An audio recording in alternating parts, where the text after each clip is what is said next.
Of the many ancient civilizations of the world, none can surpass the grand majesty of ancient China, one of the oldest and longest lasting civilizations in the history of the world, going back over 4,000 years. Trollord Games is proud to announce our latest Mythos series project, the Codex Sonarum. The Codex Sonarum covers the might and profound wonders of prehistoric to medieval China, both historic and mythic for castles and crusades. With almost 200 mythical Chinese creatures and over 140 deities and heroes, the Codex Sonarum is filled with monsters, gods, warriors, and more on a level that will be truly legendary, told in a narrative true to Chinese history.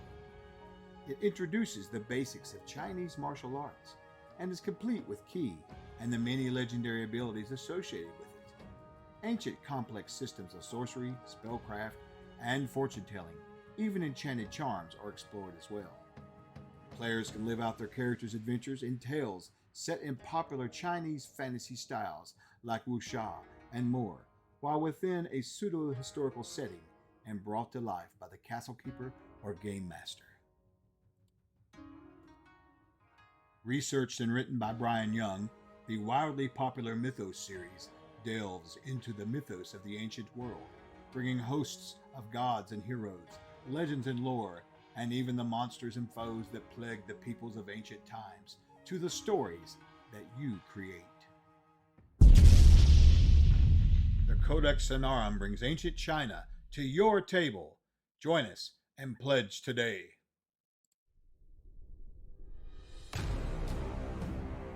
Trollord Games, join the fray.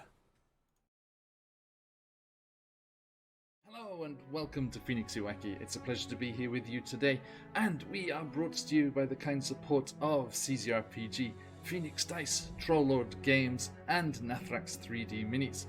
Look out for your chance to win in our fabulous giveaways. Check the session for today's giveaway. And of course, you can get yourselves a lovely discount over on their homepages using the coupon codes that will pop up in chat. Do not miss this amazing stuff. CZRPG with their beautiful encounter design, maps, a fantastic Patreon for you to join. Phoenix Dice, their incredible, sustainably produced, recycled packaging and everything. The wonderful Click-Clap Math Rocks, do check them out. Trollord Games with their incredible Castles and Crusades original system and lots of D&D content as well. And the beautiful 3D printed and beautifully painted, if you wish, minis of Nathrax 3D minis. Absolutely wonderful stuff. Please check them out and let them know that the Odyssey sent you. Now, let us also say a huge thank you to the wonderful people over at Sirenscape. Amazing music and sound effects for your games, and just makes the whole experience a completely different level. Check them out, stuff for D&D, Pathfinder, Call of Cthulhu, other game systems, board games, science fiction, fantasy, everything you need. Link in chat for your chance to get a free trial of this amazing product. Now, let's get into the session. To adventure!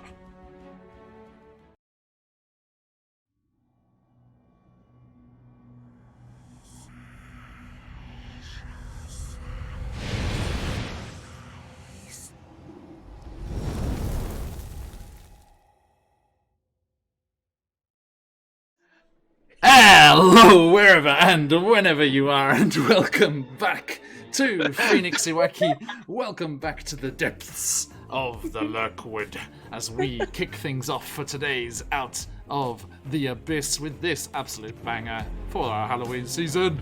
Hello, everyone. How you doing? Hey, Sam. Hi. How you doing? Okay, massive welcome to my lovely players there. Big thanks to the wonderful folks that are sponsoring us, especially the live Kickstarter going on there for Trollord Games. Link up above there. The fantastic Codex Sonarum is out, and you can get your Kickstarter pledge in and get all of that wonderful stuff for your games. And, of course, a big shout out to the lovely CZRPG, who sponsored our giveaway. Clayman, good luck to you, entered in there.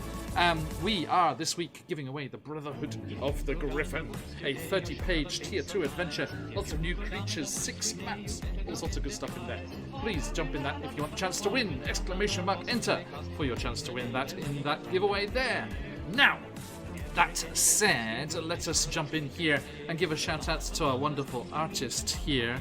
The fantastic Salad Man, aka Ryutoshi, over on Instagram, did these beautiful pieces for us, including my DM one as well. If you want to commission them, jump over there and give them a look. If you would like to support the channel, you can jump in, give us a follow. We are just shy of 1,700, very, very close. Absolutely amazing stuff. Thank you so much for everyone who's already following us. If you want to find out news, everything that's going on, and things that are coming along the pipeline, including a new charity event coming up later in the year, and this month a spooky Halloween-themed outing with our good friend Darling Creepshow, then please jump on over into our Discord where you can get all of that information before anywhere else. And that is about all of that. Last time we were here with the Out of the Abyss crew. They are out of the Abyss, out of the Underdark as well, on the surface, trying to return their friend, inverted commas, to his people, as Prince Darendil, the unfortunate elf prince that has been transformed into a nasty beast of the Underdark, is trying to get back to his people here in the Lurkwood. On the way, they found out that some things were afoot and not all was right, as the evil Briar King and his children of the Briar were rising up and causing all sorts of mischief and problems here in the Lurkwood. They followed hints to the Sister of Spiders, a hag who knew a way to find the secretly hidden palace of the Briar King, using phase spider silk, the majority of which is hidden in the ethereal plane and thus bypasses the magic of the forest that was hiding the palace here. They followed it along until they found a strange collection of standing stones and the ghosts of some abandoned children, who pleaded with them to take them home. They did, and narrowly avoided being invited over to play forever and ever, as they were nearly dragged down into the burial mounds, but escaped and hid in bushes and dashed across the way there. But as the children, the ghost children, disappeared, thus did their passports to be unaccosted in the region, and the forces of the Briar King, the massed forces of the Briar King, a veritable army surrounding his palace of all sorts of strange plant-like vampiric creatures, swarmed around the burial mounds where they were seeking refuge on top. Zakan said Zakan, because Buns is not in the right spot. Hang on. no one is in the right spot. 2 seconds. Let's figure this out so we can do this properly. Hang on. I thought this was the session we were switching characters. Shoot. Be there. Let me be the responsible one. Hang on, no, that's wrong. That need to be there. No, do not give Buns that power. It would be a big mistake. Okay, there we go. They're in the right places. All right. So, yes, as Corbin used their pet dragon, red dragon wormling, to blast fire and terrify the plant-like creatures and create a space for them to come together again in one spot, and they quickly realized that the odds were against them, and they very cleverly hid away some of their weapons by reducing them in size and tucking them away. And apart from that, unfortunately, they were captured and carried upon the undead plant-like creatures to the palace, through its halls, wherein they saw vampires spawn, stuck in the ceiling in vines and entangled, dripping blood down onto the masses of plant-like vampires below. And then they went around studying a strange laboratory where sorts of experiments were going on with blood magic and things. And finally, to the hall of the Briar King here. And if I may quickly refresh our memories of what that looks like. Blood and Thorns. Here we go.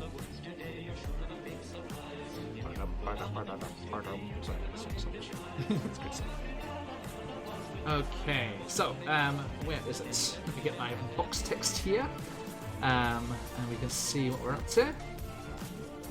So yes, as you came into the Thorn King's sanctum, the walls of this room are adorned with umbral tapestries weaved from shadow stuff itself, the statuettes of delicate silver filigree. Opposite the entrance was a pair of wooden thrones, the left of which was occupied by a severe-looking young woman in scarlet robes. Let me remind our folks what that looks like, as they saw a vampire trapped and staked through the heart, pinning them in place and forced into the Briar King's service here. And in the walls and around the throne that she's seated upon, briars and thorns seem to be growing all around her, pinning her to the chair, as well as the stake through the heart, which also would do the trick. But although she is very much alive, in the center of the room there was a miniature forest, a perfect replica of the Lurkwood, and perhaps a tactical map for the Briar King to control his evil forces as they spread throughout, ever growing stronger and more numerous, until perhaps some plucky adventurers arrive to solve the problem. Speaking of said plucky adventurers, let us say hello to them. Going across the overlay from below me here, Zakan. Who are you in the real world, and who are you playing, and where are they at? Hey, I'm Steven in the real world, and in this campaign I am playing Zakan, who I believe, as Bunza described it, is the responsible one. Zakan is the grandmother of the group, our Aasimar ranger/cleric, who for over 100 years, down in the Underdark, with a divine celestial mission to banish evil, guide people back to where they need to go, rescue the innocent, all that kind of stuff. But their body is old, weak, failing, and they're finding themselves crumpling under the many challenges of the rising abyss. Okay, I feel seen. Okay, Robin, how about you? They are 40 years old. Oh, I remember the joyous, wistful youth of 40.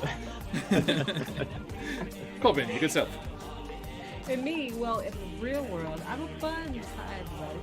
But here I play Corbin, our changeling, druid/monk, future beastmaster, possible artificer. I'm still deciding. And I think slowly but surely I'm going to drive our GM crazy by doing it, like I have been this whole time. As of right now, I think they are currently going to be driving them crazy by playing it absolutely cool until they suddenly snap and we all just figure out what that means for the consequences. Because everyone's been playing too many games with my... Corbin says, quit playing games with my heart. I know, it's mine. They're doing the entire choreography in the background. Okay, and Caleb. Hi, friends. I'm Mike. You know me in chat as Graham. Tonight, I'm with these lovely folks reprising the role of Kalo Falu, the half-drow paladin of Ilastrae, who is currently disarmed, but certainly not dismembered, and hopefully has all of his limbs kept together as we deal with a branching off conversation. Moving swiftly on. Elora. Hi everyone, I'm Sam. I play Elora. She is a high elf assassin rogue from Mythdraenor in Outer Story City, from which she ran away from to start an outlaw band, steal from the rich and give to the poor. And she doesn't like doing favors for other people in a forceful manner. She likes to do them on her own terms when she feels like it. And she's not exactly markedly less generous in her. She is not a big fan of Jarendil and is like, why are we literally fighting an army for this human who is not a good person and usually would be the type of person that I would steal from, so... Indeed. He has an interesting looking thorn crown, if you are in the market for such a thing. Okay, now, we are still reeling from the effects of the spectacular, uncapped hype train mechanic that is in play in Twitch these days, and last week's Wild Beyond the Witchlight, where we reached the heady heights of a level 7 hype train, which means we had 33 subs to play with, and all of the wild magic that involves. So I would like each of you to just have it in the bank, ready to go. Roll me a D100. You're welcome, by the way, guys. Yes. It was self-inflicted for Kayla. Also, Kayla is not totally disarmed. Remember, you have a scimitar +1. Yes. Yes. That was greatly appreciated. I forgot which one it was. I forgot what the stat was, so I was like, very nice. Appreciate it. And welcome to everyone in chat as well, and those of you in the VOD squad catching up whenever and whenever you can. Thank you so much. Everyone, jump in that giveaway for the fantastic Brotherhood of the Griffin. Excuse me. The exclamation mark enter in there for that. Okay, so let me get those numbers, folks. How do we go? Okay, so if I rolled percentile. Yes, please. I rolled a 10 and a 0. Isn't that 100? Like just all zeros across the thing. Yep, says 10, and then the 10 on the other one. But that's 100, right? Yep. So it's not 001. That's 100. Cool. Okay. Everyone else. Terrified. And remember, we do have our tailored lists of wild magic surges for each class. I can't remember what it was. How'd everyone else go? Well, John, in keeping in tradition with tonight's theme, I rolled a 40. I also rolled a 40. Hey! Nice! Bam!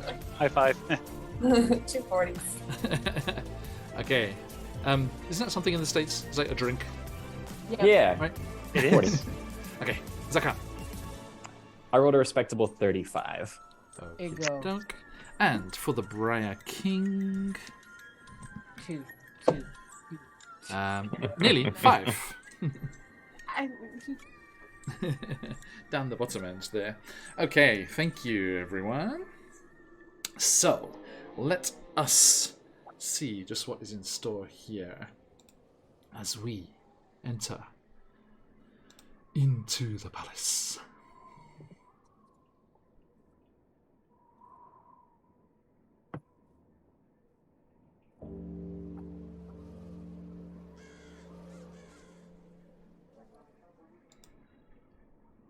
Okay. Now, you can hear the chanting of the children of the Briar. There's definitely something going on there. There's some sort of ritual or something happening as they're continuously chanting this thing, pausing only to snap up a droplet of blood as it drips from the ceiling above from those poor vampire spawn, who you recognize to be people of the Lurkwood, stolen away by the agents of the Briar King. You saw a goblin, most recently being brought back through the woods as you were stealthing your way towards the palace.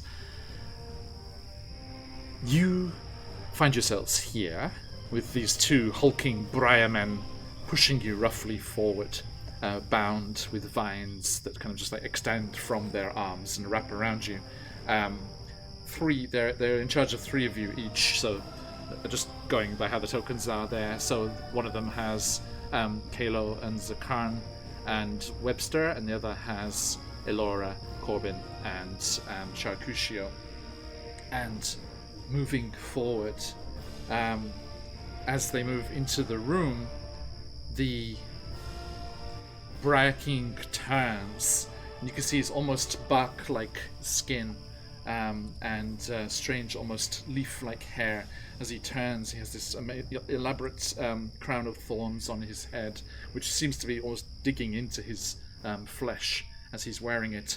And he turns and looks at all of you, and he's like, "Yes, fantastic. Strong blood in these ones. Now, if you..." And he turns to the female in the chair. He turns around, he's like, "If you, our esteemed guest, Dame Valinora, will do your trick and set them up, we can get them up in the vines and feeding our armies." And the Briarmen go to shove you forward. What do you do?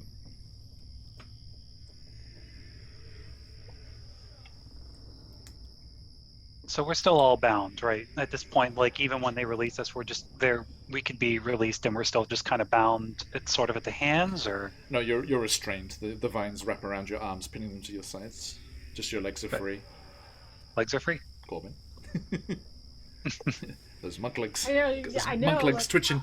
I see him. They really are, because I asked them what we were doing, and they were like, "We're holding it tonight." Corbin's basically waiting for you to go get him, so they can know what they're doing is to plan. That's all. That's all. You told them to trust you, and so they are. They're bringing us over towards the The also restrained vampire queen. Yes. Although I think you're only assuming she's a vampire because of the way she's staked through the hut and still alive. Yeah. And also, that he's like, "Oh, do your thing, make them into Vampires. vampires." Yes, exactly. That was the final. The big context clear. That was The final unnecessary nail in the open coffin where they sleep. Yes.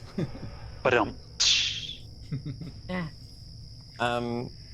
As we're being dragged over, can Zakan get like a read on like how willing the vampire queen is, and like if she's, for lack of a better word, like totally here, like is she conscious and clearly a prisoner, or is she like, hell yeah, I'm gonna feast? She's clearly conscious because she. It's a weird ritual, and she responds.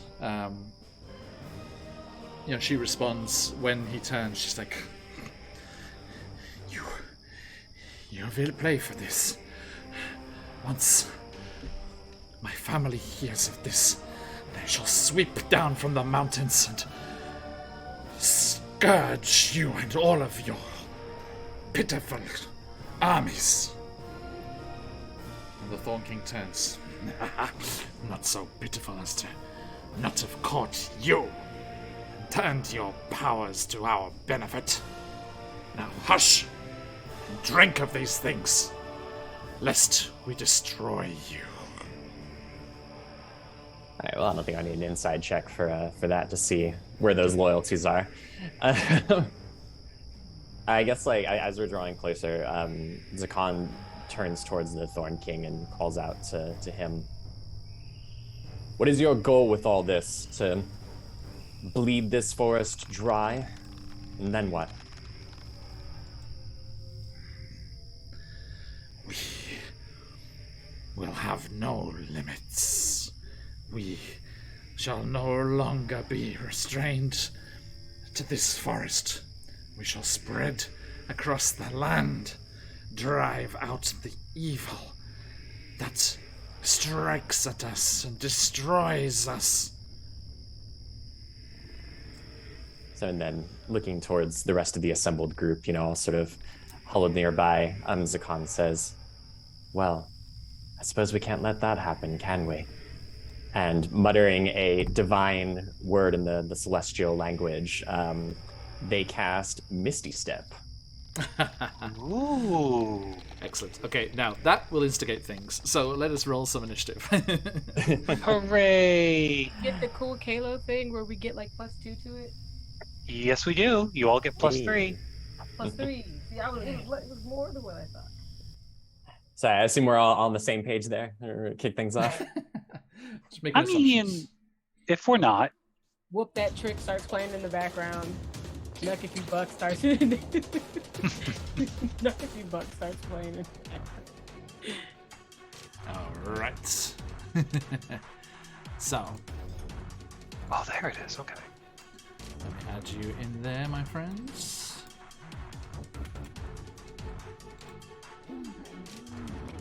Does mine count as a surprise? Do I get a wee surprise action? Perhaps. Not in this situation. No, just the sudden movement. It's like you have to be. It's like if it's from stealth, if they're unaware of you, then they get the surprise condition and things. Cool. Yeah. So let's have a look here. 2 seconds.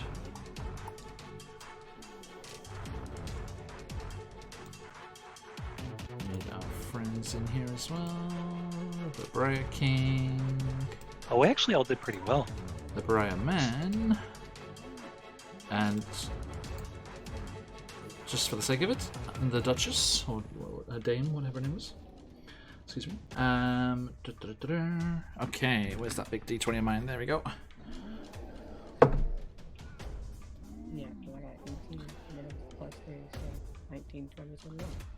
I just beat you, Lauren. Rare. Yeah, that's why I'm sitting here like, wait.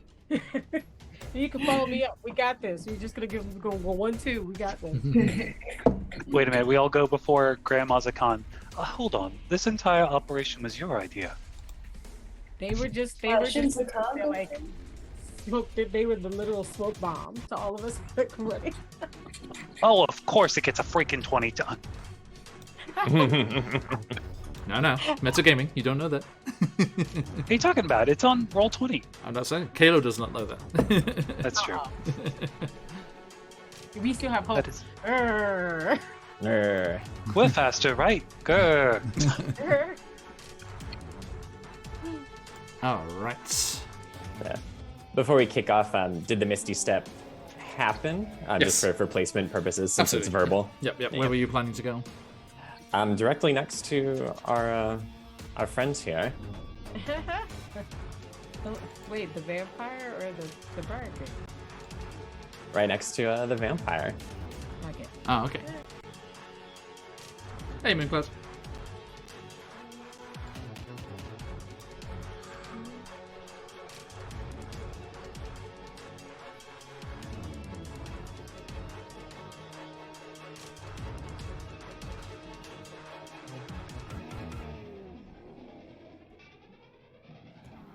Okay.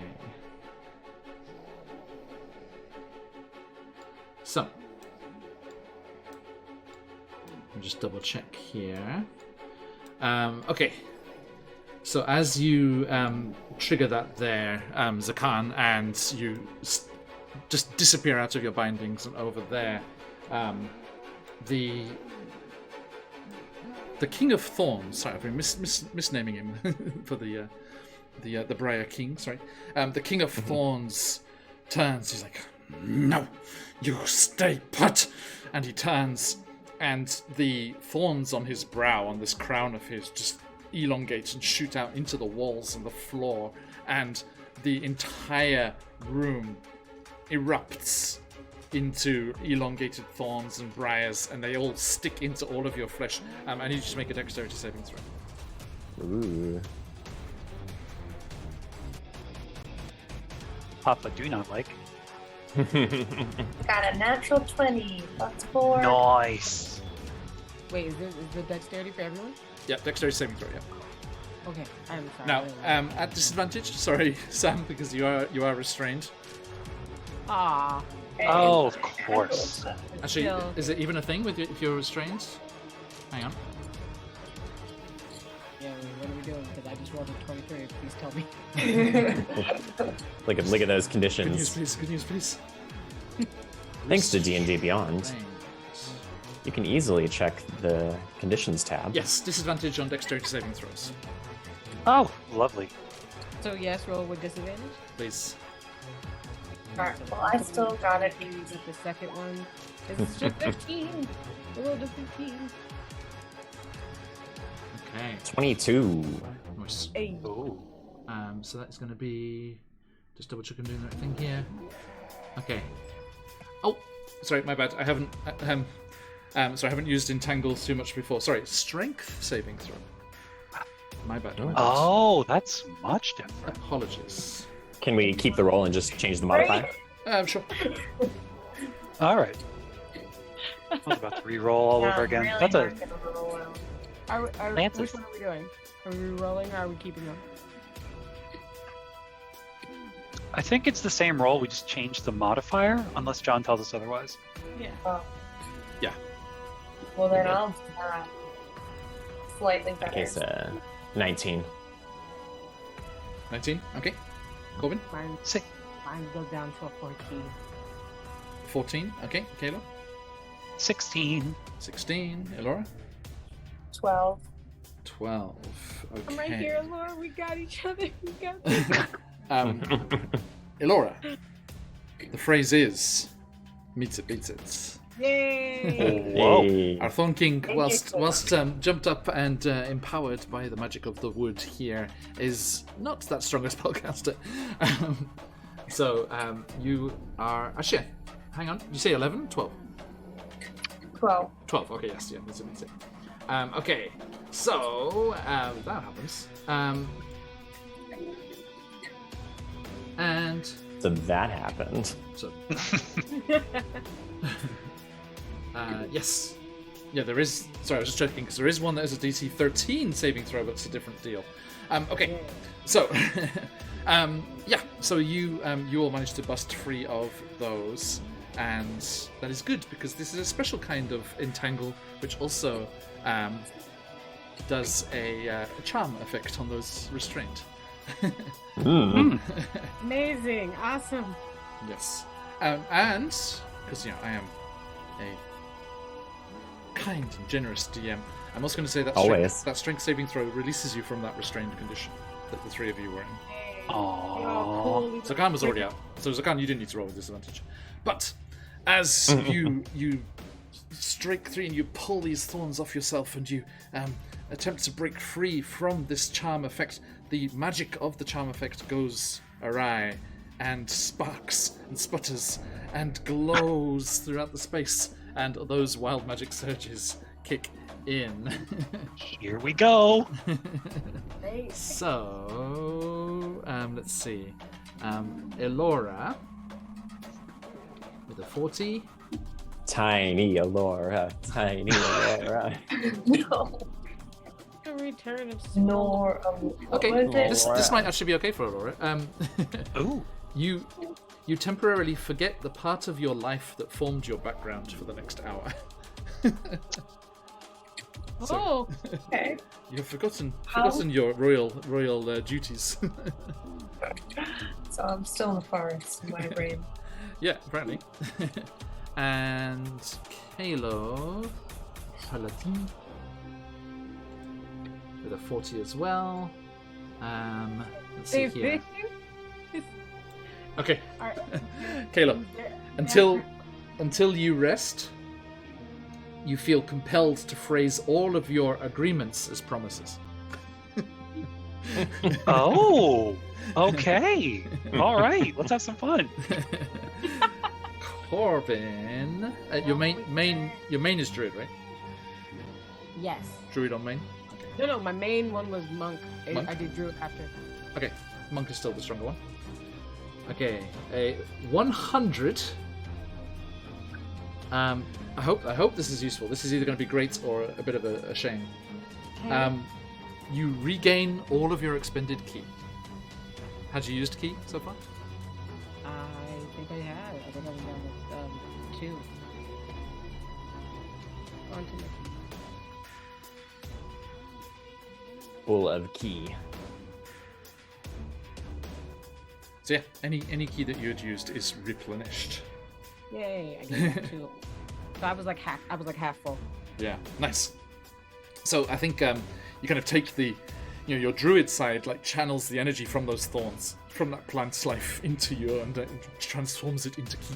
Yes, please give me the build to my core how I kick this thing's ass. Also in Japanese, tree is ki. So that's useful. Full of key power. Yep, tree power. And last but not least, our decrepit cleric. Rude. I was the same way. Accurate but rude. Vicious tonight. Just because the source of my power causes my body to fall apart a little at a time. Come on, PDF. I got pointed out. Sensitive about the bandages. Fair. Sorry, the PDF is taking a second to load up there. Come on. Come on, life alert.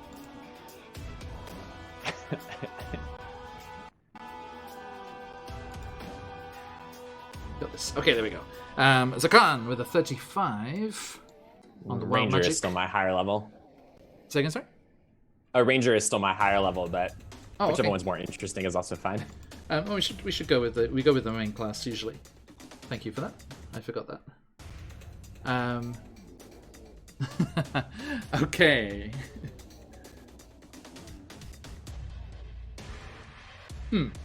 Okay. Concerned. Deeply concerned. You. Oh no, it does say beast. Yeah, it does say beast. Okay. You and Chakushio switch places. What does that mean? Well, I was disappointed it was Beast because I was going to originally have him switch places with the vampire and Beast stakes through the heart. But it is nearest Beast, so you switch places with Shakushio there. Just teleport across there. And That's so annoying. last but not least, for the Briar King himself, the King of Thorns gets. Okay. Everyone is slightly perplexed as a strange creature tears a portal in the very fabric of reality and steps through into the space. Pikachu. I was gonna say Pikachu. Bad Pokemon. It's Pikachu. No. Not from Earth. Earth pop culture. Where can I... let's see here. Where would it be? Oh no. Do I have something here? I don't. Okay, I'm going to... I'm going to represent it with this campestry, but it's not a campestry. It is a Modron, a strange metallic cuboid kind of creature, just steps through into the space. Everyone like exchanges a glance, like us with the King of Thorns and the vampire, and everyone like looking at each other like, is that Giant. is that yours? Whose is that? It's very happy. Yeah, too big. Too big. Oh, he's so happy. Yeah. Oh. What a cutie. Everyone, join us tonight for Barovia and Beyond, where our druid has a pet campestry. And you can go back and watch a one-shot roulette game with Quincy's Tavern, which was that campestry's backstory. Buns, you were in that game too, weren't you? I was the one when he played with his brothers. When they played. Right? Yeah, that was that one. Yeah, that was that Barovia and Beyond campestry's when backstory. I got to finally be a party mom. One party mom that takes you to Chuck E. Cheese so that they can smoke in the parking lot, though. Okay, so yes, our little friend here has appeared. So realistic. What's he saying when he appears? Just like most irregular. Just starts moving around. Protective. Not another pet, no! It's okay, it disappears in a minute, it's okay. Corbin is like, so everyone else can hear this one? Yes, please. Corbin, was that you? It's not me. Is that your mushroom? No. Do you have the ability to summon pets? New pets. Okay. It could be. You just. Focus. Got you. My bad. And he is going to, and then the Briar King is just going to shout out, "Ignore that! It does not look like it has blood. Seize them! We must transform them." And like shouts to the two Briar men. But before they go, Corbin does. Okay. What you got, Corbin? Corbin has plans, or at the very least, ideas. It's a stunt. It's a start, right? I gotta make sure this is right. We're just storyboarding right now. So, big thanks to all you lovely people in chat for making us the 56th most watched D&D channel in the world. Oh wow! You guys That's awesome. did this. Thank you. Yeah. Get us a few more 100. We got to beat Dag. It's too late. He's out. He's at Paxos getting followers. More and more followers. No. Darn it. It's gone to the source. I just gonna go fund me for John to go to PAX Australia. Oh, yes, please. It's not for the plane tickets. It's to pay off my wife, so I can actually get be allowed to go. There's something that would do that for action. Which one? Is it worth it? Can I push with my key? Possibly. All right. So I would like to throw something and I'd like to throw something and like that's my action, but what I'm throwing is like a thing itself. Okay. Also, do we want this traditional battle music or do we want the Dance of the Woods remix? Dealer's choice tonight. I'll say, let's see how dramatic it is. That's the one that's in the opening. Okay. It's pretty good. It's pretty good. I think it works. Okay, so yes, what you doing? You throwing something? I am. You said I can't. I think that's technically one too. Yeah. No. Okay. So I would like to point to the Thorn King and do Earthbind. Okay. What does that do? One creature you can see within range. Yellow stripes of magical energy loop around the creature. The target must succeed a strength saving throw, or its speed is reduced to 0. Is this only for airborne creatures, or can it like prone somebody? Because it's being at the bottom. It's worded that an airborne creature affected. No, it pins creatures as well. It's just if they're flying, it drags them down, which is useful. Drags them down. Okay. Then yeah, I would like to. Okay, so it's a strength saving throw. Yes. DC. DC is 12. 12. Okay. That's a 13, I'm afraid. Fudge! Are you He kidding big, me? he's strong. He's very strong. So yeah, the earth just erupts up through the vegetation of the floor, and he's just like, you just drive my roots deeper. Okay. And see, like that didn't make the impact I wanted it to, so I can do the flurry of blows behind it as a Right. bonus attack. See? Yeah, you have your bonus attack, right? Isn't that just when you attack? Every other time we do this, we have this conversation. It's different things every time. So if this time it means I can do it, then yes.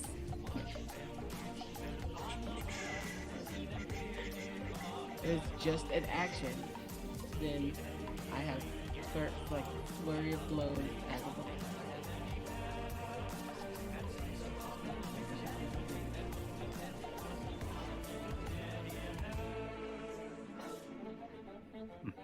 Sorry, I thought it was just after attacks.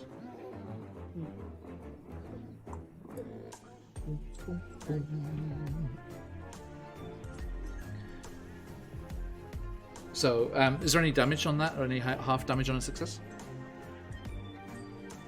For the Earthbind? Sometimes, yeah, they have that fail state things as well.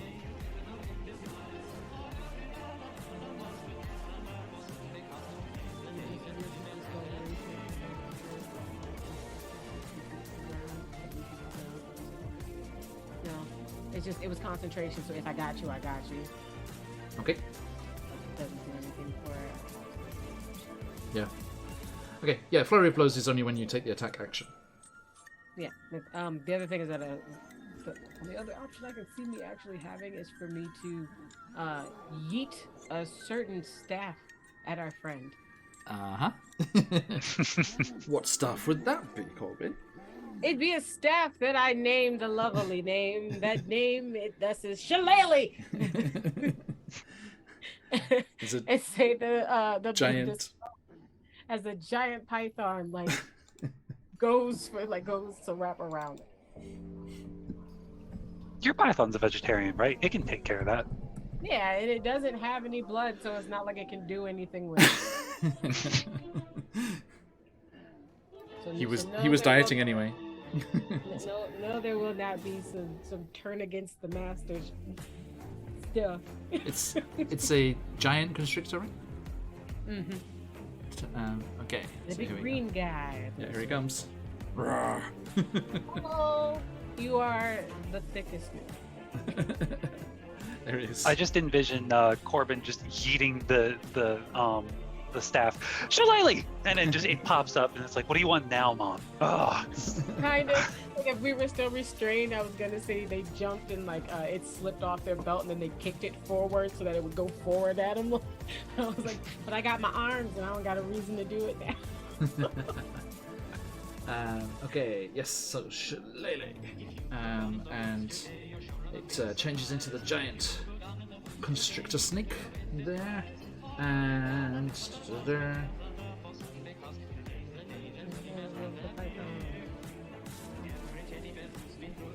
Yep. So you just you use on your turn you mentally command it to do something. What's your command? General command such as attack your enemy or guard location. I would like for it to find the Thorn King. Okay. Now, I basically like to bend like that's your target. Like keep him, like hindered. Like no matter what, there'll always be like this constant thing of the python trying to attack it. Okay. I'm just going to grab its initiative here because it goes on its own initiative. Oh, it does. Yeah. Yeah, I've got it here. The python like Kabedon's the Thorn King. All right. Let's reorder those. Oh, it was right at the top, which means it's going to be a while before it actually goes. But on its next turn, it will do that. Cool. Okay. Now, things like going around it, and then once everybody else's turn is done, then the python attack. That's perfect. Cool. Laura, what's your plus to Dex? Hey, Dragon at Rest. +4. +4, right? Yeah, so you're before the Briar Men. I think if you get the same initiative on the initiative counter there, it does it alphabetically. I guess. I'm not sure. That's interesting. Anyway, yes. Okay, so Aurora, you're first. No real hiding places, I'm afraid. No. So do I have to disengage if the Briarmen haven't attacked me yet? No. This is a good rules thing, which I forget sometimes, but I'm remembering today. If they have not taken their turn yet, they do not get a reaction. Nice. So you get your reactions at the start of your turn. So if you have not gone yet, you don't have one.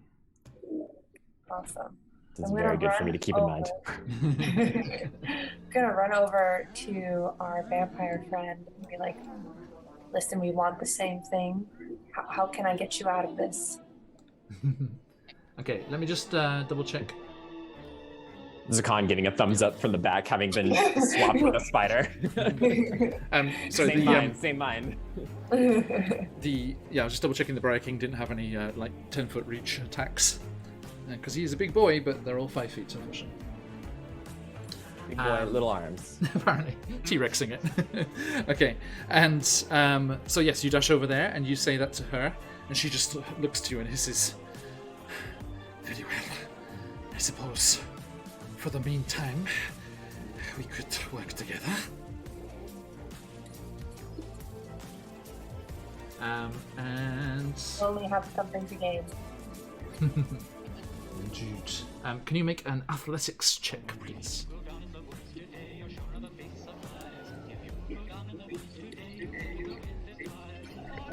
Hearing someone's music. 16. 16? You pull with all of your might. It does not remove the stake, I'm afraid. Can I use my inspiration? You certainly can, yes. Yeah, thank you for the wonderful folks spending their Dream Pie channel points, giving the inspiration to our buddies here. And that's not with advantage, right? That's just a straight roll? Same roll again, yeah. 14. No, it's like you got 1 foot up on the throne. You're like, it's not coming free, I'm afraid. Okay, she's like, must you labor it so much? Any bonus action? No, because I can't hide. Yeah. Okay. Which brings us to the Briarmen. They are going to... Let's see here.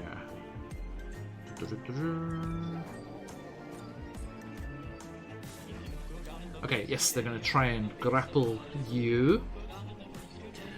So I think they'll just go for the one that's right immediately next to them. So one's going for Kalo, one's going for Corbin.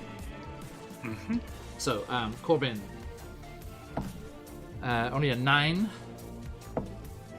and a 7. They'll both miss. Oh. As you do like kind of like a windmill kick off the ground. Yeah, very much. Kalo. It's like, nope, no, thank you. Kalo, what's your AC? 22. Guts. Now, in my haste to get you here and into the thick of things, I should have had all the minions just take away all of your armor and everything, shouldn't they? Right? Just left me with everything. Protection. I think they've just Why would you do this? they've had easy pickings before, right? There's everyone they've brought from is just playing like woodsmen and hunters and My things. mother would have never let this slide. Do you guys know how lucky you are that your tyrant is so lax? Willingly as well. Running over here. That helps. Okay, so Like when you're a server and you go to other restaurants and they're bad and you're just judging them. That's how Corbin is. Ooh. With the other henchmen. I was like, that is a 24. I don't like this. Okay, that hits. 19 on the dice. So yeah. That is gonna be. It's not hideous. I mean, I don't judge it based off its looks. But it is max. That is 11 slashing. Sorry, piercing. It is 11 piercing. Goes for Gotcha. you with its claws, just like stab into you, and then it tries to do it with the other claw as well. Only an 18 though. Blink. So you are not restrained. If it hits with both claws, you would be restrained. Ooh. Okay, so it still goes to grab you, and you get hits, but not deadly. And it's your turn, Caleb. Fantastic. So just for flavor, I imagine as all the weapons kind of come back to normal form, just like Return of the Jedi, the scimitar from Alora comes up flying like R2-D2's throwing the lightsaber to Luke. He grabs it in the air, and I'm not sure if this is going to work. We're certainly going to try, but I'm going to kind of move right next to Corbin. And then I'm going to use Channel Divinity, Abjure the Extra Planar. Okay. Let's hope this works. So, let me double check it. You have to make a save of Wisdom 15, I believe. Against who's right? Against the plants. All the plants. Everything within 30 feet of me that is not my friends. Okay. So I guess that would include our vampire friend down there as well. Well, how are you referring to her? So the way that it's phrased, Yes. and I shall, you can use your Channel Divinity to castigate unworldly beings. As an action, you present your holy symbol and each aberration, celestial, elemental, fey, or fiend within 30 feet of you that can hear you must make a wisdom saving throw. And on a failed save, the creature's turned for 1 minute or until they take damage.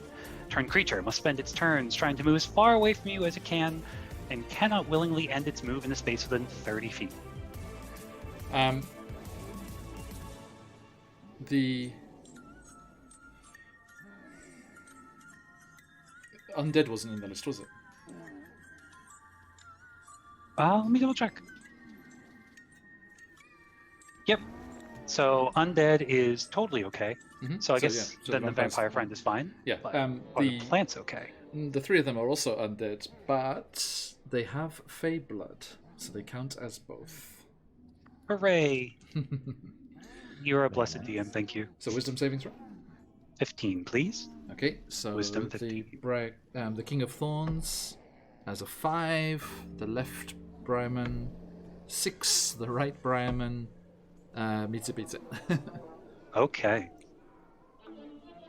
So kind of as the sword comes back into the hand. And with a sort of booming voice, "You will get the hell away from us." The slight problem here is that they can't, because there's a big fucking snake in the way. There it is.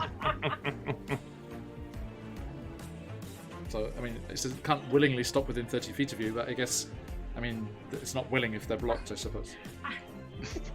So, remind me of the different effects again? Yes, so all they have to do, each one of their turns, until I guess they believe they save against it, is they have to keep moving as far away as they can from me. They can't be within 30 feet. Otherwise, they would have to take the dodge action whenever I do something. And I told my snake to specifically go after the Thorn King, so it won't stop them from trying to go past it. It's kind of complicated, right? Because it is such a small space. Yeah. Yeah. However you want to do it, John, that's just, I'm going in as raw. For its action, it can use the dash action or try to escape from an effect that prevents it from moving. If there's nowhere to move, the creature can take the dodge action.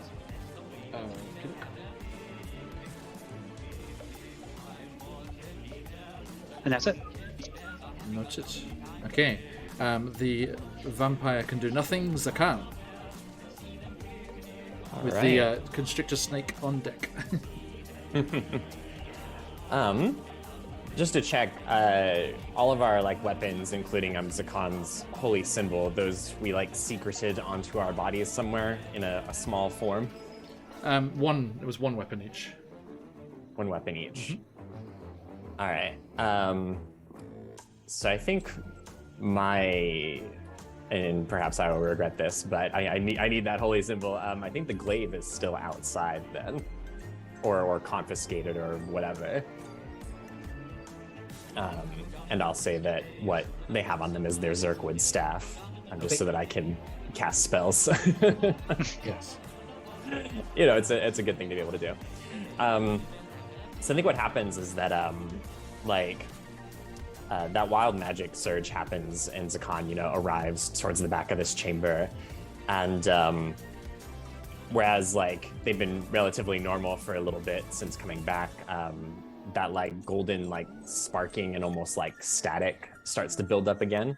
Mm-hmm. And their flames begin to rise up, and they actually make a cry of pain, and they struggle out. I'm still not fully in control, and going to cast first protection from good and evil.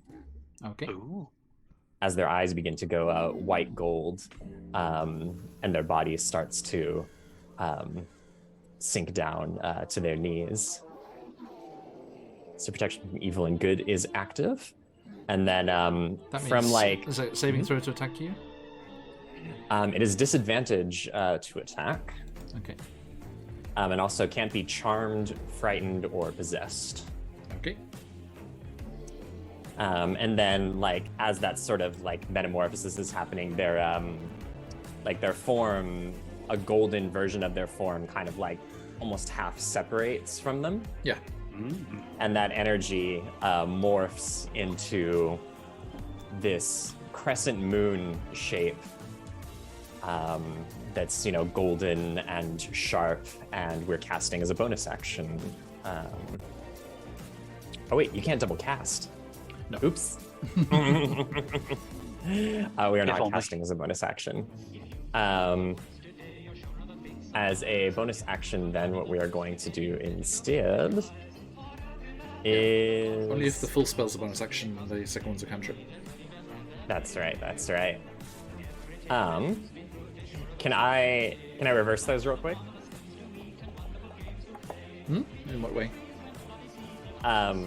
Not the protection from good and evil yet. Mm-hmm. So no good and evil, and instead we do the spiritual weapon, Crescent Moon. Noted.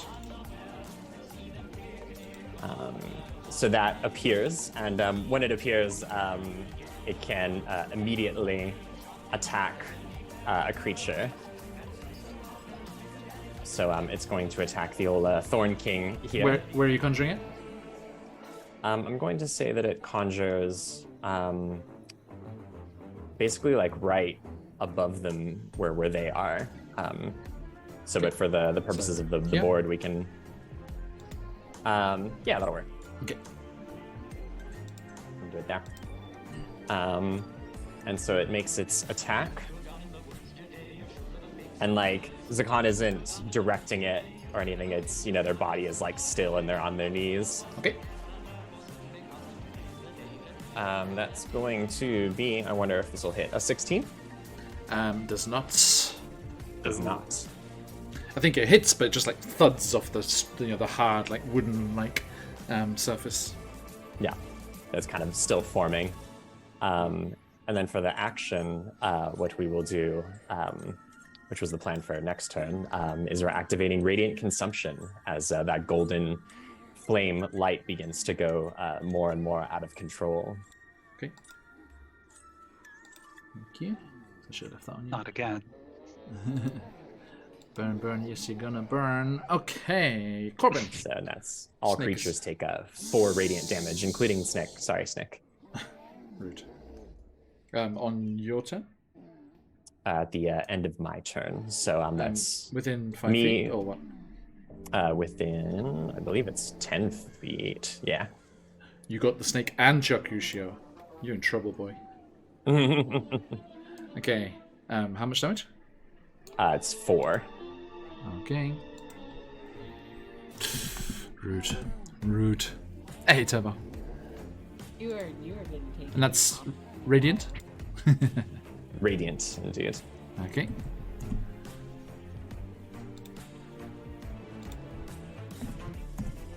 And here.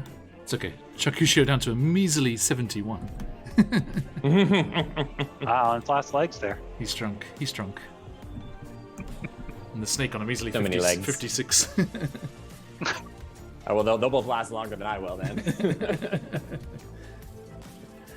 Okay, thank you. And Corbin, snake. Thanks, Snake.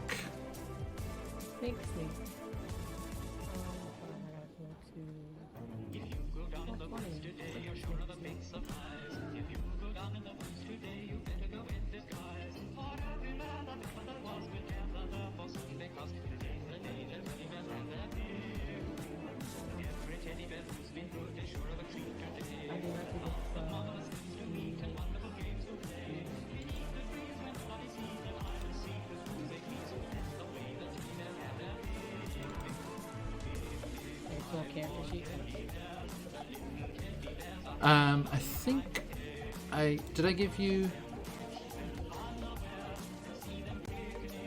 the sheets? Giants.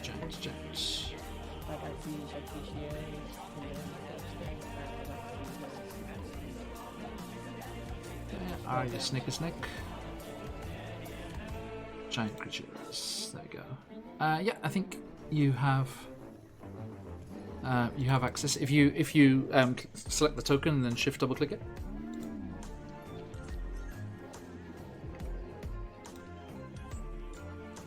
There. Thank you. No worries. All right, and So there's the constrict attack or the bite attack. we'll do the constrict attack. Okay. So just click on the. If you click on the name, it'll do it. So yeah. It's 22. That'll do. Alright, and it says that it is a 2d8 plus 4. If you click on the name in the chat, it'll do damage for you. Name. 15. Oof. 15 bludgeoning. I think we might have some resistances here. King. Yes. So it's reduced. That's halved to 7. But yep. And then is it restrained as well? Yes, until this grapple ends, the creature is restrained and the snake can't constrict another target. Okay. So I guess we should kind of put him in the space there. Yeah, it's smothered. Stick it to the back so we can see everyone. Oh, And Corbin very much so has a don't tell me what to do because the last thing he said is no, stay put, and then try to like capture everyone. yeah. Like, don't tell me what to do. No, I am not in the mood today. And Oh, it's not working. You, Come on, Otto. Sorry. Yes. because that was the snake, that was the constrictor, and they kind of look over. There are two, who's it, Briarmen on either side of Shakushi, or have they started to run because of Kayla's attack? The one on the left will. All right, the one that is not going to run, that's the one Shakushi is going to. Okay, but that was the snake's turn, not your turn. They're not all on my turn. Sorry, It's okay. they're not all on my turn. Shakushi is Yes, on my turn. the snake is breaking out. It's revolution. Independent. It's my Pikachu. It's that Pikachu, the one that will not go back. Okay, so that brings us to the Briar King. So he is going to try and escape and run, as he has to. Escape DC is a 16. Okay, the Briar King, is he dexterous or strong? He's more dexterous than he is strong, so that's only a 7 though, so that is for an 11. He's still restrained, cannot escape. He's just like, no, get away from that foul creature, pointing at Kalo. And that's all he can do. So Corbin, it's your turn. Just rude today. Alora had yelled at Corbin, like, could you help me with this? Is this something you can do? I can't get them out of it. Yes, I'll break the chair. Corbin, sorry. Oh, I know, like when it's on my turn, I'm not really gonna go now. No, this is bad. It is your turn, but this is bad for me. Yeah, because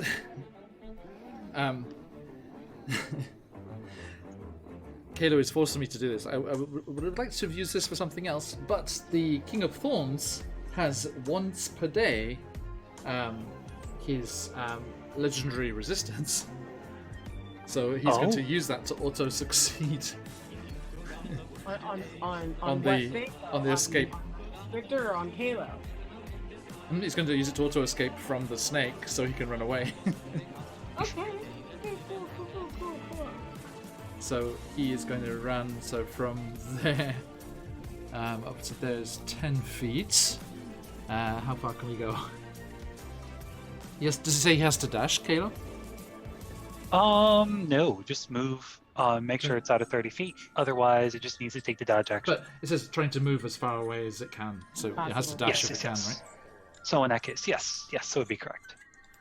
It has 30, and also it's kind of creepy because it has spider climb, so it just like kind of clambers up on the wall, and it's like clambering through the vines and thorns up on the wall there. Let's zoom out a smidge so we can do this properly. So it was 10 feet to Tarzan. There, so that's 25, 35, 50, and I would go to there. Okay, bye. Okay, so he just runs out. Foul goddess of the Underdark! And runs away. As it swoops out of the snake, he just goes limp and just like falls out of the snake and then just goes up onto the wall. Okay, Corbin, now it is your turn. Okay, we're not. In fact, technically, the snake is gonna follow him to try to eat him, but and stay out. It'll say, once it gets far enough away from me, it'll just turn back into a staff and then return to me. It's the best pet. But as of the request that my teammates so lovingly told me, two things are gonna happen. First, Shakushi is gonna take care of that razzmatazz next to him. I'm gonna roll that ferocity.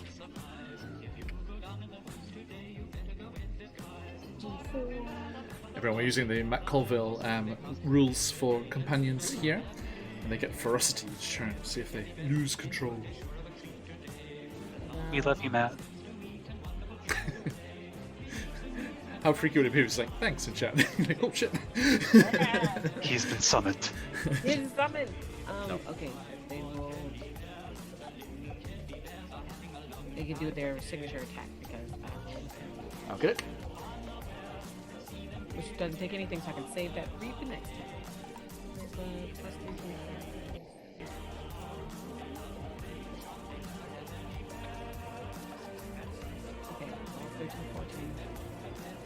Yeah, plus 3. 15 to attack. 15. Okay. That will against the brown man. Yes. Yes. Is that everything? It says plus 3 plus PB bonus, which is another plus 3, so it's supposed to be plus 6. Plus 6. Yeah. So 12 plus 6, which is 18. Okay. Yeah. It's. Is that math right? Yeah, 18. Indeed. Rude. Hush. Sorry, just kidding. Sorry, hard refresh. Hard refresh. Excuse everyone. Stopping the music here. Okay, so that hits. How much damage? And what type? Damage 1d6 plus proficiency bonus. Piercing damage. Okay. Piercing.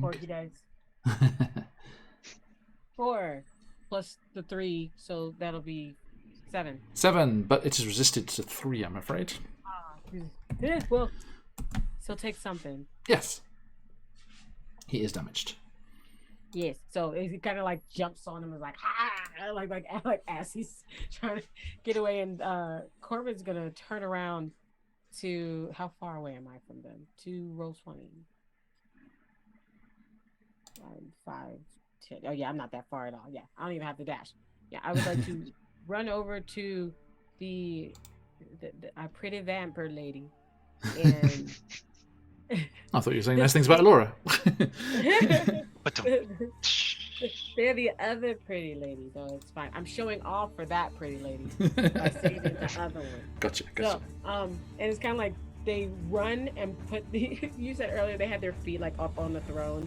They kind of land that way, kind of like sideways on it, so they can touch the stake, kind of grabbing it, and then cast reduce so that it can shrink in the hole. Because then if it needs to just like break it off, they're gonna use this as a weapon now. Free steak. Ha! Just collecting pets and weapons wherever you go. A new shillelagh. Pulls it out. Shillelagh. Mr. Kenobi. Okay. Now your spellcasting modifier +1. Yeah, I need you to make a spellcasting check, please. So roll that. Okay. Roll that +1. That +1 druid. +1 druid. So do I just roll a d20 +1? Yes. Okay. Sorry. It's okay. Skip it. Wait. Group. Do I roll this on digital dice or do I roll my actual dice? What's been lucky so far? Real dice. I don't know. The digital dice have been kind of doing me actually pretty okay tonight. Which one? Feel, I guess. I don't know. I got real.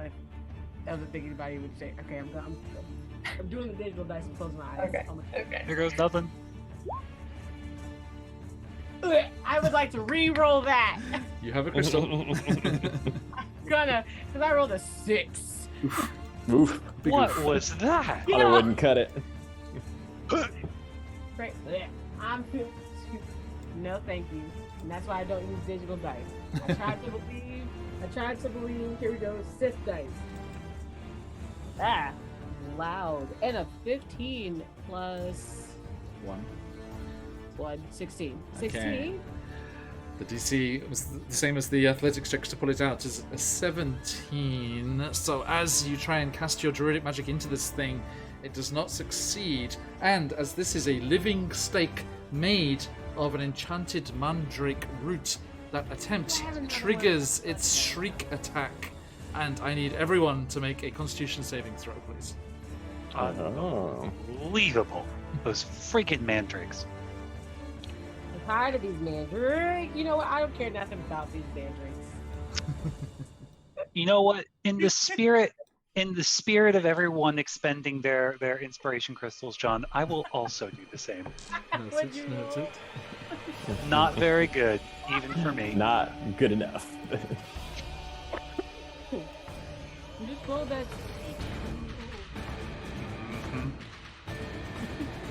17 for me. Okay, the DC is 13. Okay. I glowing grandma. So hanging in Zakan's there. okay, Corbin's okay. Corbin needs it, so rest. Scarlet coming in with inspiration for Elora. Thank you, Scarlet. Thanks, Oh. Scarlet. I might just use that right away. Right back over there. Okay. And Phantom with inspiration for Kalo. Thanks, Phantom. You don't get to use it again. Yay! 'Cause I rolled a 7. Oof. So What yeah, is let's roll madness? that. Thanks, guys. Okay, so Zakan's okay, Corbin's okay. Kalo? 22. 22, okay. All day, Z. Stays. And Scarlet with the hydrate. You know what to do, boys and girls. Thank you, Buns. Hydrate. Inspiration for Buns. Buns has inspiration. What are you talking about, Daisy? No, I just used mine. Oh, did I not? Oh, sorry, I hadn't removed the crystal. I think I shall leave it where it is. After the crystal. I can leave it there. Okay, and Phantom choose the hydrate. That's right, Scarlet. Reloaded. Elora, how'd you end up? 4. 4. Oh. Okay. A creature that fails by 5 or more is stunned. Wait, we already almost can go with 7. You are stunned until the end of your next turn. If you'd failed by 1 more, if you'd rolled a 3, you would have been knocked unconscious. So Oh, that's no. good. That's good. Why is it always Elora that fails those hard? Elora Because they and do so well on everything else. It's just the karma. Is at that point. No. It's just The good news is Just balance. easily startled. It's just very, very. Elora's just like, okay, Corbin, don't help. It makes sense though, because like Elora's like hands were on it. Yes. Mhm. But Like, right Corbin, there. I will get attacks of opportunity there. That's fair. Right? Just saying. Oh, but also both of the Brymen failed. So they take, and Elora, you take 4 thunder damage. There's this massive shriek just across the room. Stupid little mandrake. Everyone else is okay though. Okay. And then, yes, the 2 attacks of opportunity from the Briar Men. They go for you with their claws. Natural 20. And a dirty 20. Okay, so they both hit. So that is going to be a D8. And then the other one hits as well, so that's 2d8.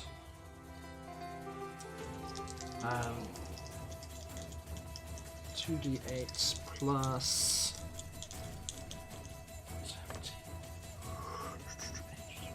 25 piercing damage, Corbin. Jesus. Corbin, no.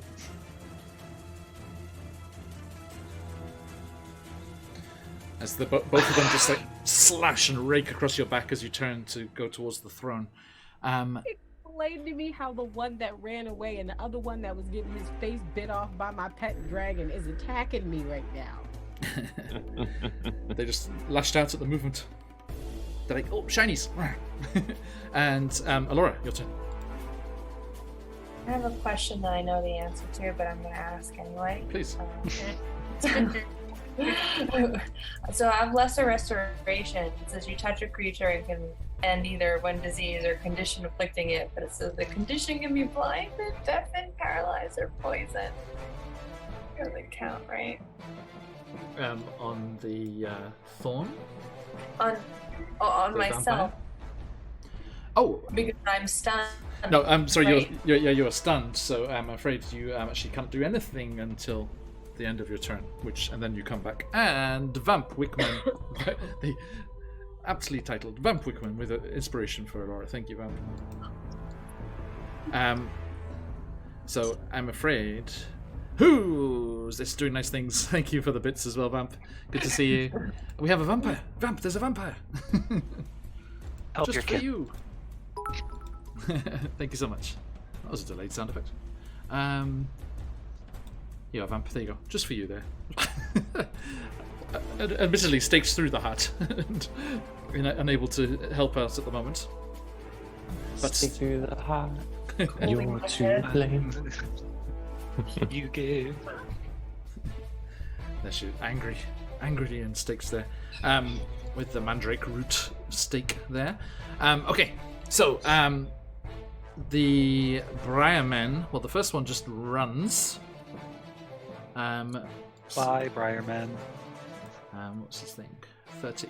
So let's see here. So 1, 2. When he goes there, Corbin, the snake, and Charcuterie get an attack of opportunity. Ooh. They're gonna do probably bite, and then would I just do bite on both of them?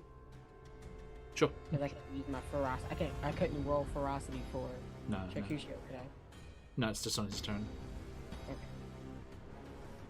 And then let me get the constrictor.